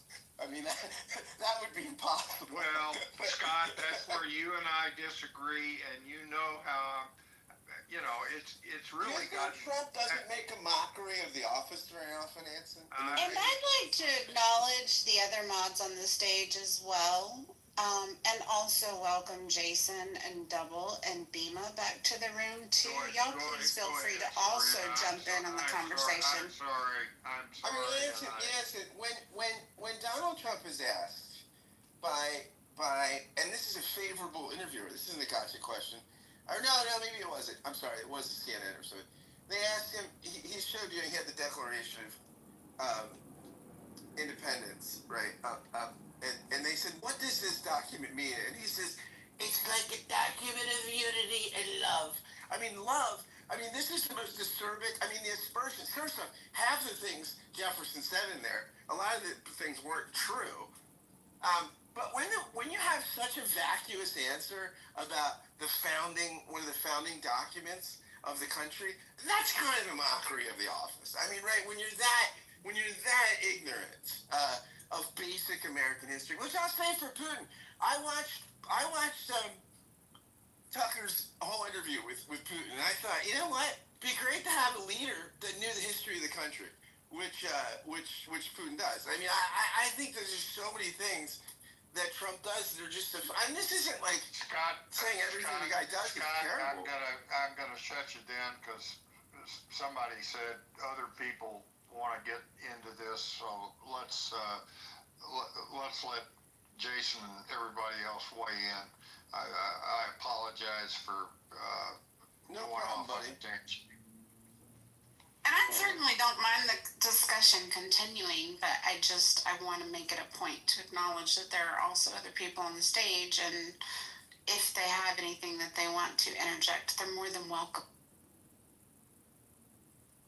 Well, I do think Anson is right to highlight a decline in the U.S. over the past 25 years, and it's not necessarily going to be something that you can locate in a economic decline or a military decline necessarily, or a decline in our institutions.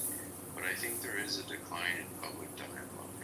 There is a decline in our ability and the level at which we try to address political problems, political concerns. And it may be, I think, one hard challenge for people proposing changes is that we have to ask ourselves, given that there was a decline, then something is different now, and that's maybe why we have a decline. But the things that, if we're proposing solutions that aren't ultimately about restoring some kind of balance or sorting out or addressing the causes of the decline, if we're proposing things that are changes that weren't there in the past, we have to ask ourselves, why do we think those will work? They weren't a problem before. Why are they a problem now? And I think when we look at a lot of people on the left, and a lot of progressives, a lot of people basically who don't support the right, they are not conservative in the most liberal sense or in the broadest sense of that word, which is applying old solutions to new problems, which is to say using time-tested strategies. And so they propose all kinds of crazy things. They really want to uproot and undermine the American system. They don't see it that way, but it's what they're doing, and it is a big problem. For example, qualifications for office. We've never had qualifications for office. Why all of a sudden do we need the president to be qualified? Targeting hate speech. Where the countries with freedom of speech, people are worried about fascism, whatever. The countries with freedom of speech, are those the countries that went Nazi? Back in the 40s, the U.S. was so much better at policing speech, and that's why we didn't go Nazi. I mean, there are a lot of ideas coming from that side of the aisle that are about destroying America. They're fundamentally about destroying America. They're about destroying an open and decentralized society. And that's something we got to put an end to. And that means ultimately destroying the capacity of the government to do that.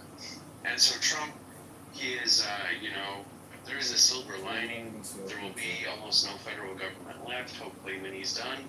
And no one will be able to entertain crazy ideas like this. Jason, can I just ask you, I want to make sure I heard you right. You don't think there should be any qualification for someone to be the President of the United States, is that right? I don't think there's any way to argue that's the problem. It was not a problem before. But we lived in a world before that was simpler. Let me give you a classic example, and this is what I struggle with in my own thinking. Harry Truman, who was one of the presidents that I have a high degree of respect for. I didn't growing up, but the more I've read about him and the more I've studied him, that guy had a lot of courage. He did not have a college education. He was brilliant. He did not have a college education. If I were to propose a national amendment that we discuss in our country to change qualifications for president, One of them would be that they have a college degree. Another one would be that this is not, the presidency is not their first political office. So I don't want to make this about Trump specifically, but I think if your point is that we shouldn't have qualifications to be the president of the United States, other than that you're born in the United States and you're 35 years old, I just disagree with you. And we can agree to disagree. Yeah, I think this is more an example of fixating on something that probably doesn't explain the decline, because it was true before the decline as well as after. And there are a lot of things that progressives want to do to make America better that are of that character, where it's like, well, and I can give you a long list. I won't. I'll just talk about those two because I think we've both seen them on here. Or the Electoral College is a third one, right? I mean, if America is in decline because of the Electoral College, that decline probably started a long, long time ago, right? And the same thing, qualifications for office, lack of controls of hate speech. I mean, the U.S. hasn't had these things ever. So if these are the cause of the problem, I mean, it doesn't make sense. It's like, well, I mean, lack of qualification for the presidential office, that's like 200 years old. It took 200 years before the decline set in. I don't think that's what it is. So it's not targeted. And if it's not targeted, then it's like just, I don't know, just treating the public policy like a laboratory or something, you know? Okay, well, we'll agree to disagree on that one. Thank you. Oh, and Anson, just before I close my mic, I don't ever want to argue with you about whether we're in decline. I think Scott and I would agree with you. I think the other day in the room, nobody disagreed with you. So we don't have to establish that point. The question is what to do about it. Thank you.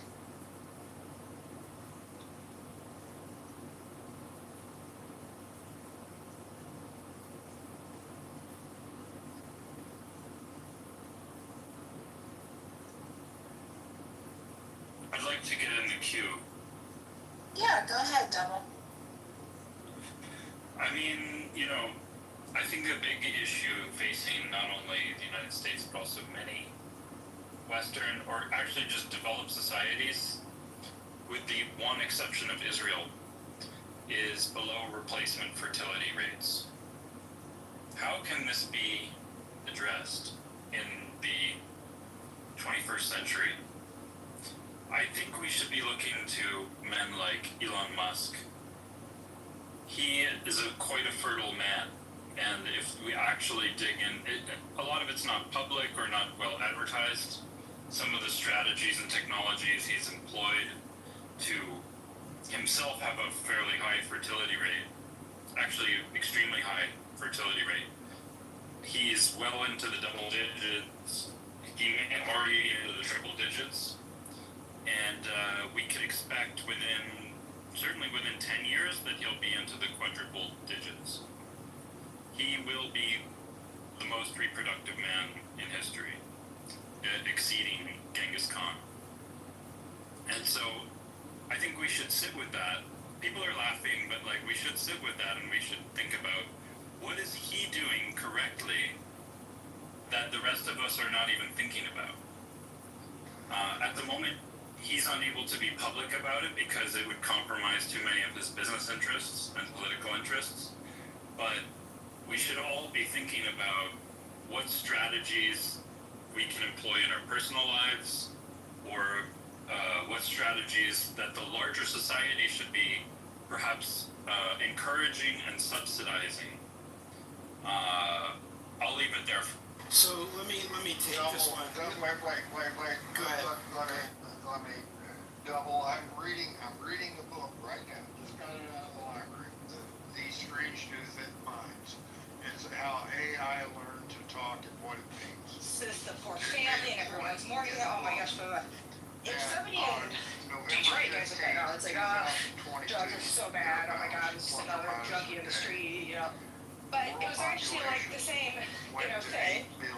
But it's just like, it's just viewed differently. It's viewed as very sympathetic, and the family gets, poor things.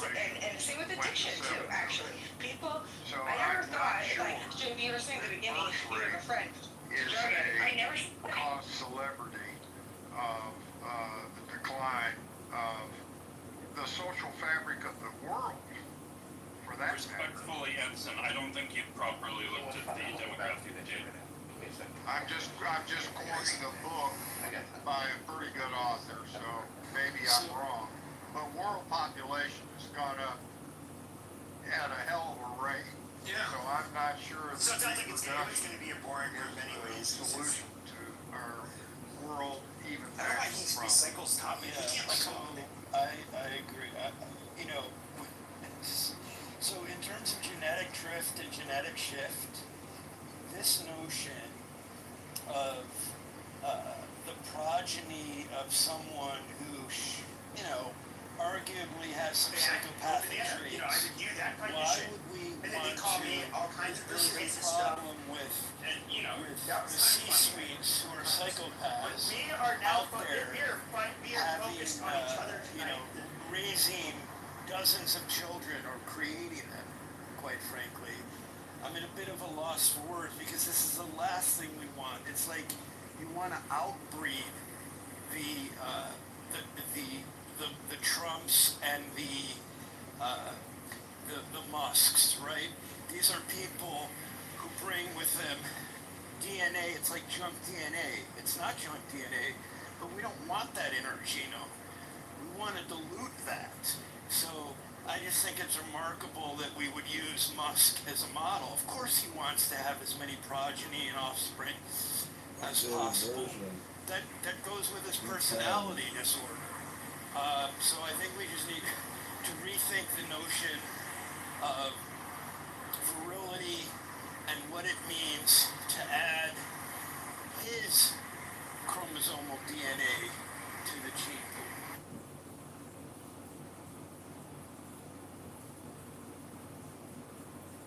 Yeah, doubling your strategy is really flawed. First of all, you chose an unsympathetic example. There are much better ways to discuss the importance of below replacement TFR in many communities besides referencing a hated and outlier figure. Second of all, you didn't really respond to Anson's question, which is actually much more interesting than what to do about Elon Musk or how we're different from Elon Musk. No one is going to be like Elon Musk. So it's a big failure, and you really should work with me to go over some of the advanced interviewing techniques. I would be happy to provide consulting. Medicine and don't know that it's, you know, could take them down. Dumbass motherfuckers. Kick me and I'll come and record you now. I don't know the correct answer for this stuff here. It's sad, but unfortunately. Nafis, may I ask you two questions real quick? Sure. So when you mentioned Philadelphia, is that the area where they have that like trank drug like epidemic over there where people are zombies? Yeah.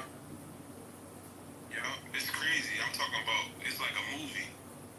When you ride through it, if you ever come to Philadelphia and ride through it, you're not gonna believe it's real.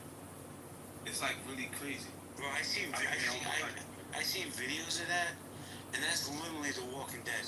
It's so random that it's just in Philadelphia. Like, why Philadelphia? That's what I always say. I always say that the mayor trying to clean it up. She had a thing where she was locking people up if they stayed on a certain, like for loitering. But it just always come right back. Mayor come in, try to clean it up, it just goes right back. I don't know if it's something over the clouds right there. I don't know what it is, but I wish I could. It's just random, I guess. If you don't hear about it anywhere else. It's the same thing in San Francisco where I grew up though. I mean, Tenderloin District as well as Western Addition. I grew up living on my apartment building was right on top of police. Cino's gonna, what's up, gang? Gang, what's up? What the fuck you say, gang? Fuck you, motherfucker. Yeah. Hey fam, you better watch your mouth. He'll be right back real quick and in a hurry. He's gonna be removed. I love Cino. He's a loyal friend. He's a nice guy. You can't choose a side, Bree. What the fuck? You're in that cockroach's spaces? This isn't a place for fence sitters. You need to stand on your square. You can't be in his rooms. We're like, what the fuck? He's gonna turn on you one day, Bree. Hey, he's scared of me. He kicked me out, man. They kicked me out. What did you say when you got in there? I said, you better not be fucking with my peoples. Oh. He said, who was your people? I said, Pepe. And then he kicked me out. Didn't I tell you Ed would be back the minute Zeno came back? Who's Ed, Zeno? He was over there too. Yeah, when they let me up, they let him up too. Yeah. So he probably a part of their shit. Probably part of their shit. But he cool. Let him stay. He ain't said nothing. He did nothing. Yeah, he's all right. I was just wondering. Look. We gotta slaughter the tribe. We gotta leave one alive to go back and tell them what we did. That's who Ed is. You know what's funny is that a lot of there's people in here that would be in his audience, but I'm taking his audience and I'm taking that mental midgets, people that would be in his room that would make him happy. I'm making him the content. Oh, the war on drugs. Who did it affect more? Don't care. But I do care that you're lying, JB, and that you're still on this app. You shouldn't be on this app anymore. I get the argument they're trying to make, but let's face the facts. War on drugs affect a lot of people. Yeah, but I don't want to talk about the war on drugs. I want to talk about a baby. He looks like a fucking crack baby, and he has crack baby veneers. I didn't know he was that. Wow. He's a white trash piece of shit. Yeah, he's so horrible. I mean, he had to sexually assault women. That's like, it's like that's why he got mad at Mon and mad at you, Sid, because he know he can't never get a pretty woman. Never. No. He got a bad pussy. He got a bad. So I'm like, well, he doesn't buy it. He cons his way into it, unfortunately. And then he threatens it, and sometimes, I don't know. I mean, there's in the news. What can we do? They some fucking white liberals. I can say they let me right on up. I raise my hand. They, what's up? I say, man, who the fuck is JB? I say, I'm JB. I say, man, you fuck with my people. I say, who your people? I say, Pepe, motherfucker. Fuck with it. They got me out here. You gonna fuck Pepe? No, fuck you. Yeah, fuck him.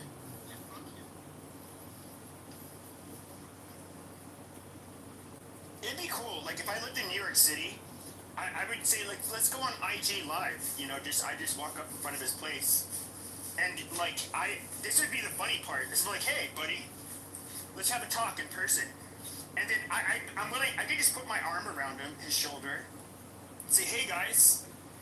And I could have the phone out. I was like, hey, so let's see if he's going to say this shit in real life. He wouldn't do it. Like, I can already read that. That weasel he's such a fucking con. Yeah, okay, Motosker. He's not Mr. Tough Guy. But it'd be funny because it'd be an example. Wasting your It's time like, putting that in the I chat. think it's so Maybe you're Dr. Adams or Matt. Yeah, I would just fuck with him. Maybe you're a See, I don't go loser. on this app If acting you like got a big John tough Kitover guy, derangement syndrome. Dude, And even you're in a compared John to like Kitover 15 struggle years ago, I'm not the session. same It person. just always I mean, makes like, you you get so older, you're not angry. nearly as fucking Oh, fast. I'm running for Congress. Like, a lot of things I could rely on to, like, physically defend myself, like, that starts to go away, and, I'm not somebody who has, like, of course, a lot of the brothers on this app would probably say, like, yeah, I got killers in the streets or whatever, but, like, no, they don't. No, stop that. But, you get some guys who flex like that. But Pepe, brothers like me and like Tommy, we not like that. No, not you. I'm saying they exist, though. Like, you get They some. exist. I'm not going to deny that. They exist. They do. Yeah. But I got a question for you, though, Pepe. Okay, let's get off the black man. Let's get on the white man. Okay. Word. Why do I always hear, and this is what frustrates me about the white man. Y'all supposed to be so powerful and so much colonized. You coming for my whole boy? Oh, no, come and bring everything wrong it. with y'all is because of Sure, you. you know what Y'all I ain't meant. doing shit about it. So If you why roll don't up, make y'all sure do you come something strapped. about these Be sure to fucking shoot Jews? straight. They're such aren't they such sneaky people? Yeah, I mean, we have to do something about it. You know, they're masters at debating and lots of stuff. And so, you know, they're very formidable enemy. You know, they're very, very quick-witted. That's just something you have to deal with, you know. They're natural debaters and arguers. If I ask you right now, Pepe, how would you solve the black problem in the inner city? Oh, you know what? I'm literally gonna come in my mom's basement. I'm drinking Miller High Life and smoking some weed. Do you want some? I can't answer either question because I would lose thy clubhouse account. Are you part of the John Kitover derangement syndrome cheerleading squad? No, I'm just kidding. This is about a moron in Phoenix, Arizona with brain damage from being a boxer. I mean, look, He's a racist, bigot, white supremacist, midget fraud. And I think he's funny. I like him. I think he's funny. But the point is, you know, we're here to roast people, and we're not here to be nice about it. We're here to cook. And Pepe is, you know, if we were to, I'd have to look up the recipes for cooking frog, but what I'm trying to say is that I don't need to look up the recipes because Pepe will cook himself. He's self-roasting right now. Here we go. Oh, because he's a piece of shit. He's a degenerate. And he's a liar and he's causing drama. So Also, you know, everything that Pepe says is projection. I'm the captain now. Everything. I feel like, you know, the other day I was talking shit, I was a little drunk. But now I go into the room he's in, and the poll is, who did the war on drugs affect the most? He's getting into, like, these, like, retarded, like, conversations that I feel like the super pro-black people are always in on. It's so fucking weird. Like, I get he's a New York winger and whatnot, but... No, he's a... No. Black person kiss ass. He's an igger. He's a wannabe. If that is you, Matt No, he's been lying this whole time saying he was an Italian. He has zero Italian relatives. He's 100% Polak and it looks like probably part. I don't know why you were pretending to be so MAGA. The most MAGA person on Clubhouse turns out to be Monica. Monica is the biggest fucking MAGA on this app, and I love it. Bigger than Ann, bigger than every, and Ann and her had a falling out, so it's like, what does that tell you? It's like, even if you unify on the president or in politics, you can still have a personal falling out because you yourself are too emotionally immature to reconcile with other people and, you know, depolarize from conflict. Like, you know, he grew up in those streets. You could say I have the same problem, but I don't know if people attack me, I attack back. And, and why would you want to work as one of those fat guineas? If somebody libels or slanders me, I will put them on legal notice and walk away. And that's the end of it. And then it's a them problem, not a me problem. Because anybody can quickly slander you. But the fact that I record everything that I listen to, like if you're slandering me, I'm recording you slandering me. So be careful what you say to me. Otherwise you will suffer repercussions. Fucking slob, eating pasta, doing whatever. Watching, you know, sports. You're already on legal notice. I just screenshotted this and sent it to my law firm. They know exactly where you live and we're ready to serve you on Monday. Just a fat, greasy wop. I mean, I would rather be one of those people than be him any day of the week. At least they have a place to call home. At least they probably, you know, the difference also is even like, let's just say they were in the mafia. Now my grandfather, there's no guineas in my family. Now, both my grandmother and my grandfather on my dad's side grew up in the north end of Boston, which was primarily Italian. The French Canadians didn't have like a part of town in Boston, but you had the Irish in the south. Now, it was like, you know, you knew there were, may like, want yes, to there was delete your obviously, chat. like, I you bet you had, anything they had you're a pussy and you'll delete what you've mafia written in this bullshit, chat. but it You'll never just clean it really right up because you're like, you know what? If when he ends this people. live, my chats are going to be a part of this video In forever. Providence, Rhode Island, when my So I bet you grandfather, anything. for his boss, like he was a gambler, he would have to delete all your like chat. walk like I bet you with a $10 box full of cash. I guess that by the he's, time you know, I end this I guess he live, would either lose or your win pussy bets. ass is going to delete But in every little Providence, big like, he word could you put walk in down there. the street, Because you're of course, stupid. this was illegal. and I'm trying to help you. And like nobody You'll see. fucked with him. I'm sure you'll like, do it. ever. Be a smart thing. Because Maybe you're too obviously stupid. you're, I don't you're know. fucking Maybe with you'll the say more mafia's stupid business shit. at that point. Get yourself in trouble you're saying gonna wish stupid the shit on cops the caught internet. you and not, well, even then they'd fuck you up in jail, so you can't really get away from it. But moral of the story is that, like, if you kind of like just not involved in their life, you don't really, they weren't that you didn't really have to worry about them. No, I understand. They did like extort legitimate business owners and that kind of shit. I don't try to make these fat wops to be like saints or anything. But Dave Bresca, being the sleazy piece of shit he is, he knows that if he would have done that to one of their fucking daughters or a girl in the fucking neighborhood even, those guineas would have taken that skinny fucking Pollock. They would have beat him within an inch of his life, even if they See, it's not decided to satire, spare stupid. him. I'm running for Congress. That And what you look- just that did was two-bit libel and piece of slander, shit. and now I've screenshotted They and look at recorded him it, for the fucking and now we loser will be he suing is. you. So, He's a lowlife.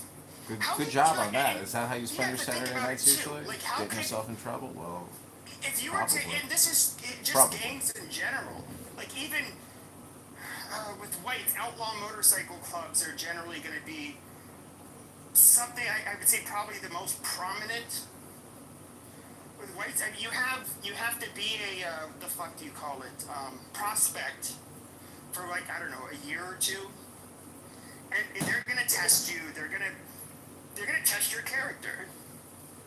A fucking sleazebag like him, he can't do that. I mean, he'll never pass muster for any group, that, especially one where you have to really rely on them not only fuck you over, but snitch or steal from you. Or set you up, and this guy's a weasel. Nobody wants to be around people like him.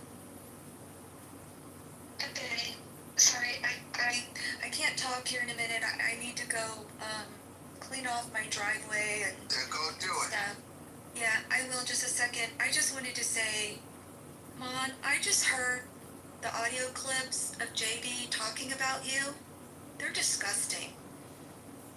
They're literally disgusting. Like, I just now, a week later, have listened to everything, and I'm questioning, what did you ever do to deserve to be talked about like that? And I'm sorry you have to catch a stray like that. Thank you. Wait a minute, I never did anything. what did he say about one? He's mad at Pepe, so I guess he figured Hold on. he would What'd he go say? after me for payback. Well, it's not good, and I don't want to play the clip because I don't want Mon to be triggered and upset over again. And You know what? I don't like you now for bringing that shit up. No, KK's good. No, KK's good. Stop. I love your loyalty, Sino. I love that. That's right. You protect Mon. I'm just saying, it was worse than what people had told me. What happened? What did he say? Well, I'm not going to play the clip because it's about Mon unless Mon says it's okay, but it's really... No, because Who do you think you is talking to KK like that, though? Just send me the clip. Yeah, send it. You can send it to Pepe, please. Thank you. Okay. Hey, bro. Stop talking to me, bro. I don't know who you think you are, bro. Sino, you're cool. Guys, you guys are cool. Stop. Everyone calm down. Sino, you're being very protective of Mon. Mike is being very protective of me. We're all together. We're fine and everything's great. I'll send it to you, Pepe, but he called Mon a self-hating black woman in one sense, and that she was a 75-year-old whore or bitch. She was irrelevant and whatnot. Yeah, he did. I'm gonna go on. So, I don't want to misquote it. I'll just send it to you, Pepe. Okay. But I just wanted to say, Mon, I'm so sorry. Thank I just you. wanted to Anybody in the chat, get me back in that room. If y'all can get me back in that room, I'm finna go fuck him up. Yeah, I mean, that's the thing is that like this big mouth is he's just such a dumbass. Like he likes to say, you know, Pepe, when you have this conversation, I swear to God, in real life, you never say the kind of things you say. You never say the kind of. Well, you know, I don't go up to black people like, oh, hey, black people, I know you're a church. Yeah. That's cool and all. Yes, amen. Lord Jesus.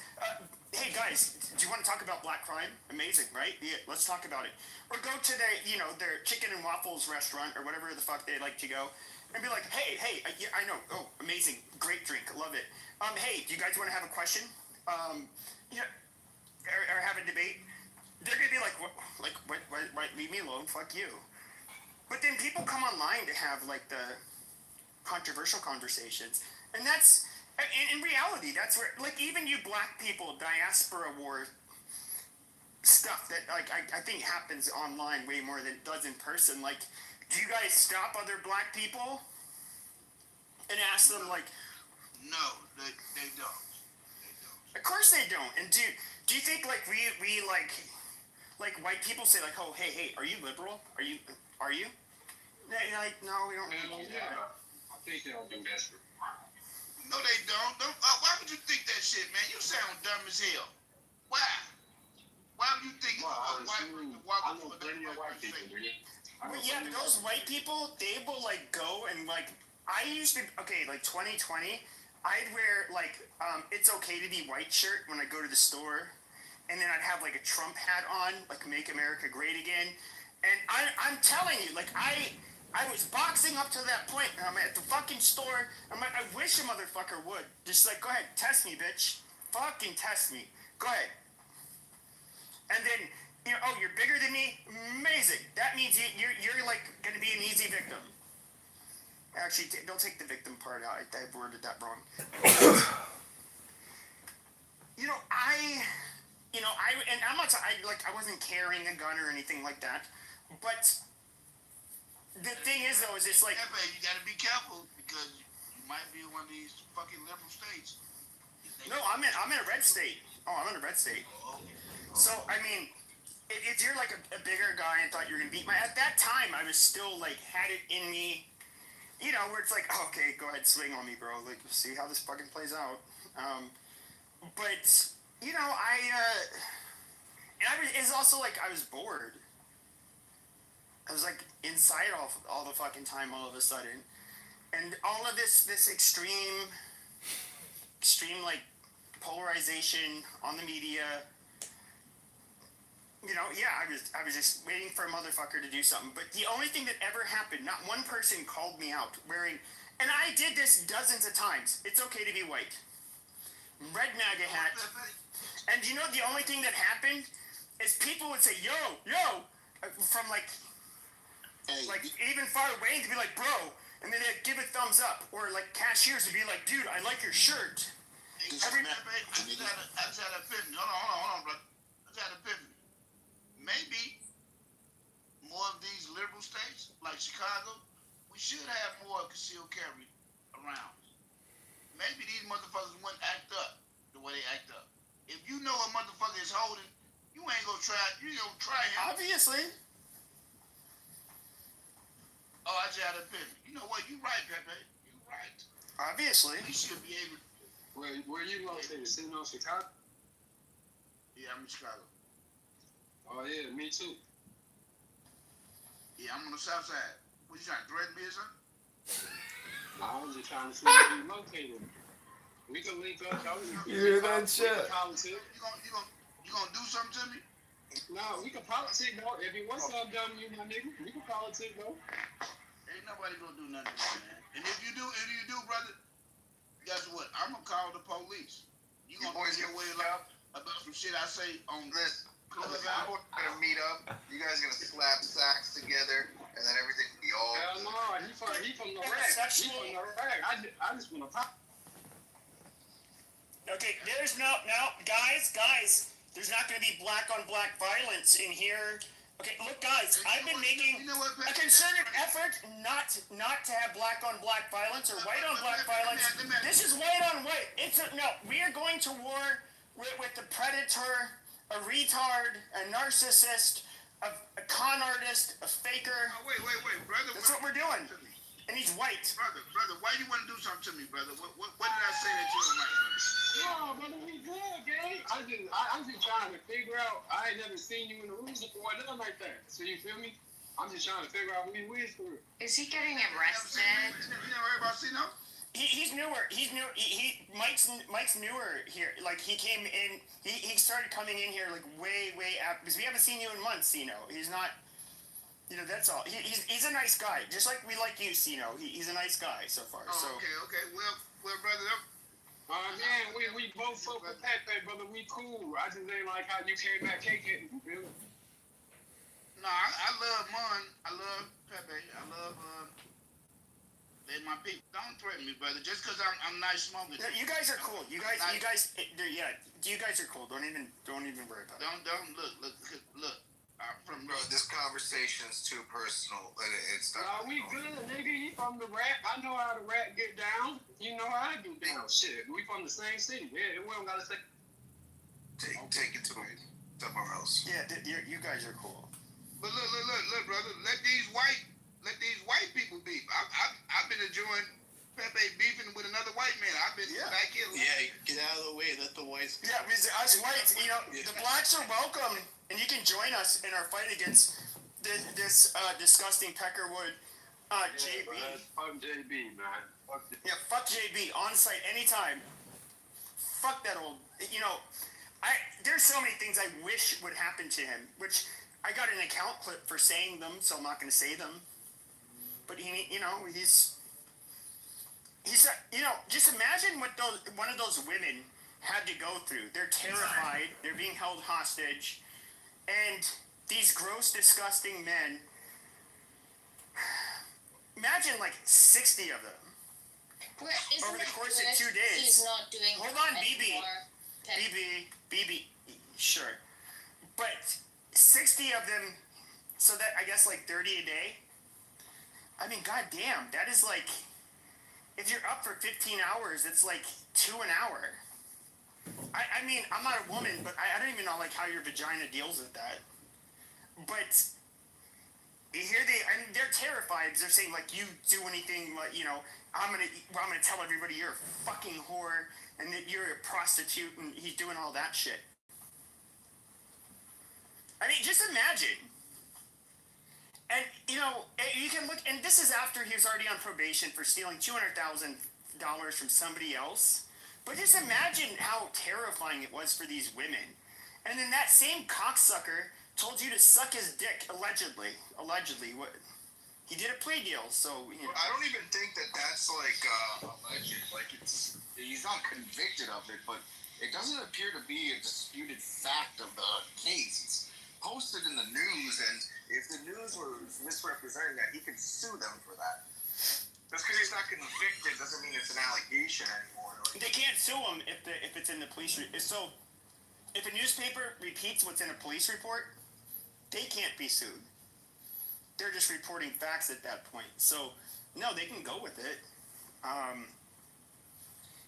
But when it comes to what he did to these women, like, and this is where I think a lot of people, they kind of overlook it, and they like to say like, oh, well, the past is the past. But I want you to ask yourself, was there ever any point as an American, I get it, there's some things that could go on in a very poor third world country where you literally have gangs rule, like El Salvador, 8 years ago. But I'm talking about in America. Is there anything that would make you go out of your way and do that to women? Or was I it do rape not them? think. Yeah, but even if you didn't, just like make them. He didn't go. Well, hold on a second, but like coerce. Sure, but coerce them. Basically say, you're gonna sit in this fucking hotel room. My Johns are gonna come through. They're gonna screw you, and you're not gonna, you're not gonna say a fucking thing or I'll ruin your life. What would drive somebody to do that? Normal people don't go there. Keep in mind of the anal rape as a child. Well, yeah, most of us don't buy that. We think he's just suing them for money, to be honest. Well, it looks like he got it because that house is in his name. No, he doesn't have a house. He's renting. It was like $1,600 a month. I think it went up to just over $2,000. In that neighborhood, no fucking way. In Brooklyn, yeah. Well, Brooklyn's very expensive. Okay, enough, Pepe. No, you didn't delete it, but I filmed it and I posted it as a libel slander defamation. No, nothing. So In thanks other words, for the content. he was acting like he owned a house. No, Kanye he's a taught me, renter. if you can't be used, We know you're that for a useless. fact. So thanks for the drama. He's renting, it's on YouTube and now. Congratulations. he's renting like a Still very, stupid. very Still more. cheap But place here in you are, Brooklyn. chatting again, And watching the reason I Bad pointed Pepe. that out, This is the Pepe show. yeah, no, and that's not the reason why I bring this up. It's because, as he likes to say, I have a fat cock. I have a God damn it, BB. He has a fat cock, a fat wallet, and a fat ego. Bitch, you don't have a fat wallet, obviously.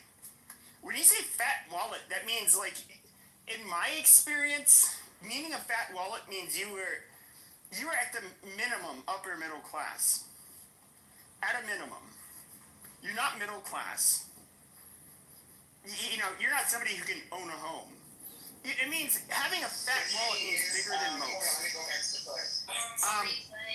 But he's literally somebody living off of government assistance in a place that he does not own, and where the rent is a lot cheaper than other areas of Brooklyn. He's like legitimately. His wallet is thin.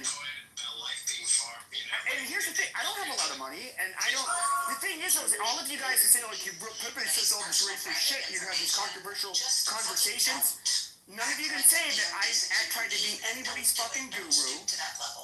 I did not say I have the fucking answers for anything in life. In fact, what is the purpose of life? I still don't fucking know. At this point in time, nobody can give me a satisfactory answer, but I don't like to have these metaphysical conversations in my fucking rooms. I don't fucking know. When it comes to getting rich, I don't know. I was never fucking rich. I don't know. I'm not the guy to ask. When it comes to legal advice, yep, I'm not a fucking lawyer. I'm sorry. When it comes to finance, yeah, fuck all about that. I mean, I can't help you there. I'm somebody who's controversial. Listen. Outside of Israel. But I don't come off as somebody with authority. But what I am good at is the things that I do debate. I'm relatively well researched on, and I've discussed them a lot of times over. And so I can hold my own debating these topics.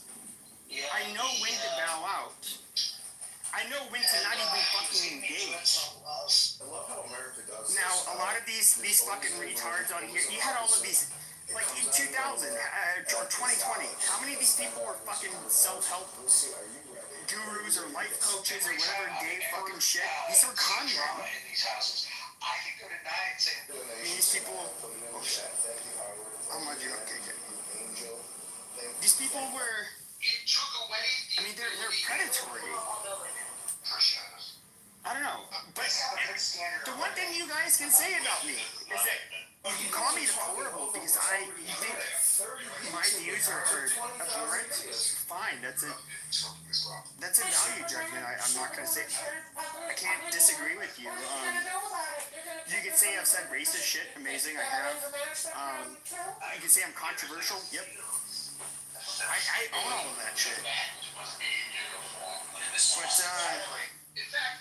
I don't know, a fraudster, that doesn't, I'm somebody who likes to, I obviously keep a barrier between my personal life and my real, my online life on here, which effectively means I can't make money off of what I'm doing.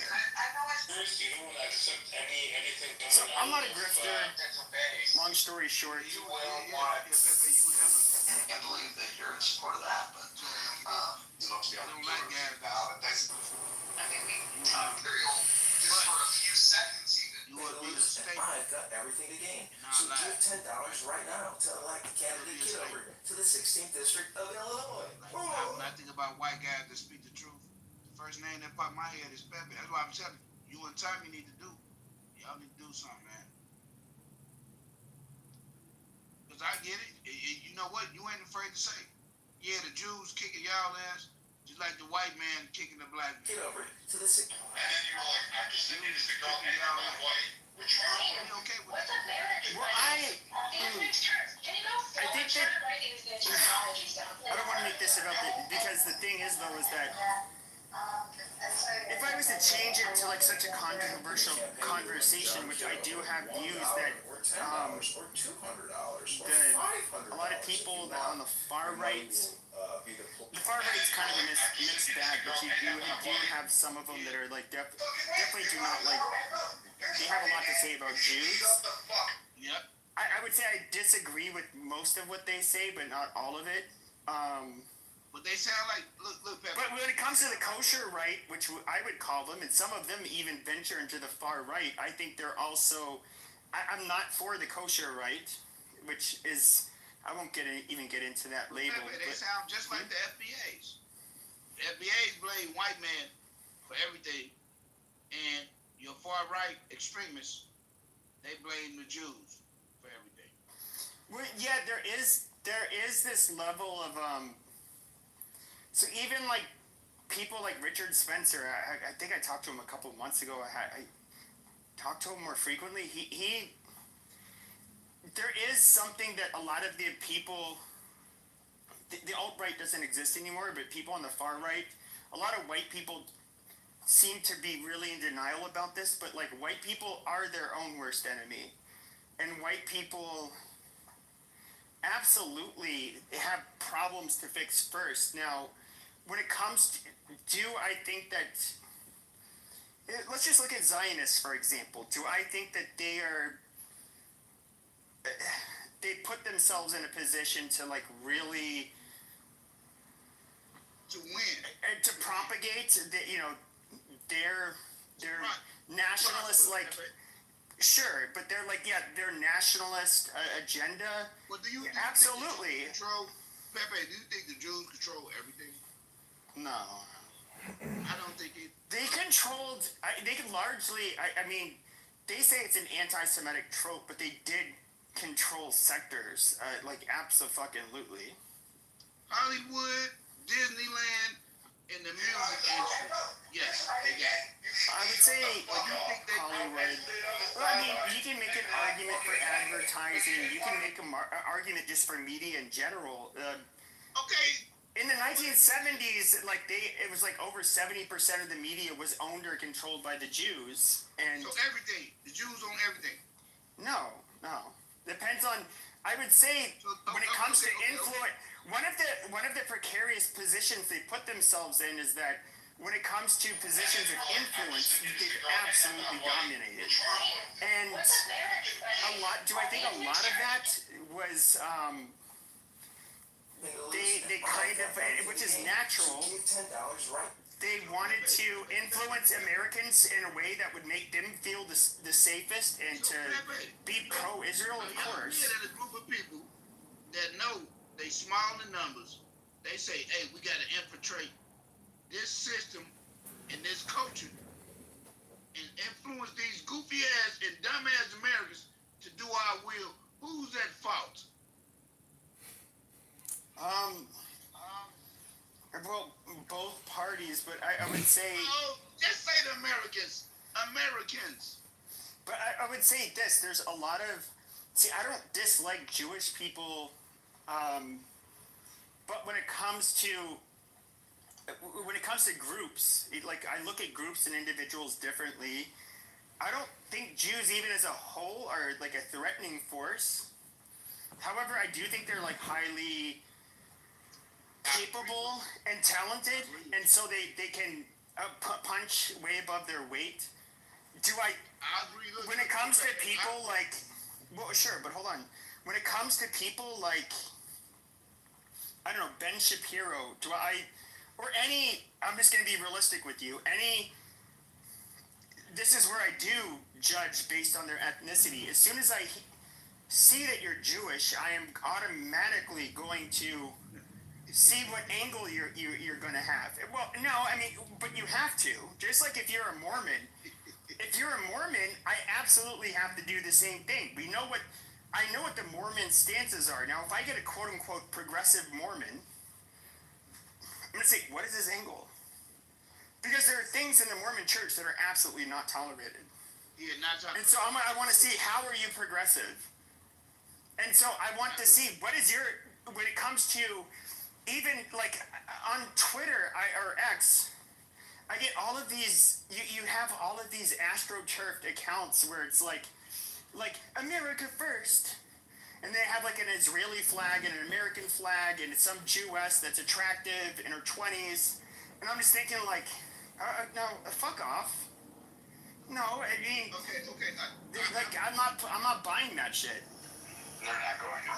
Like the Rand Paul, no one's going to back Rand Paul. I'm not saying the guy's bad. I wouldn't say they're in control. The thing is though, is that even, I forget who's the stupid bitch that got hired by, so basically if what is it, TikTok. What ended up getting that, they've been trying to, TikTok was, sure, yes, but if you look at TikTok, they were, for years, people were saying how, like, well, this is, like, looks like it could be used for, like, infiltration in the United States when it comes to data collection and even influencing our population.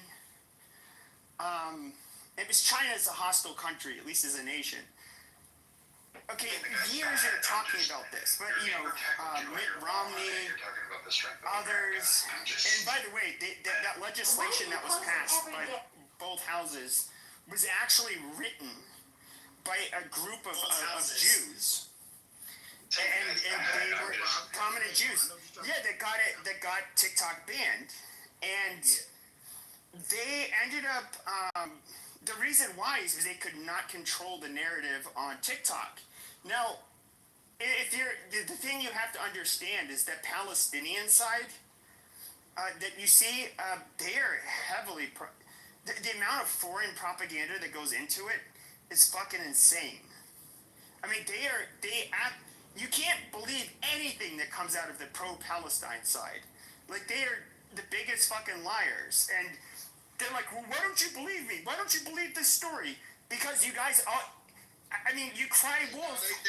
And if I find it false 8 out of 10 times, why the fuck am I going to believe this one might be one of the true ones? My feelings when they said the babies was being killed, and then found out the babies weren't being killed. That hurt my feelings. But there were babies killed. Really? Mm-hmm. I didn't know that. Look, so I'll tell you this.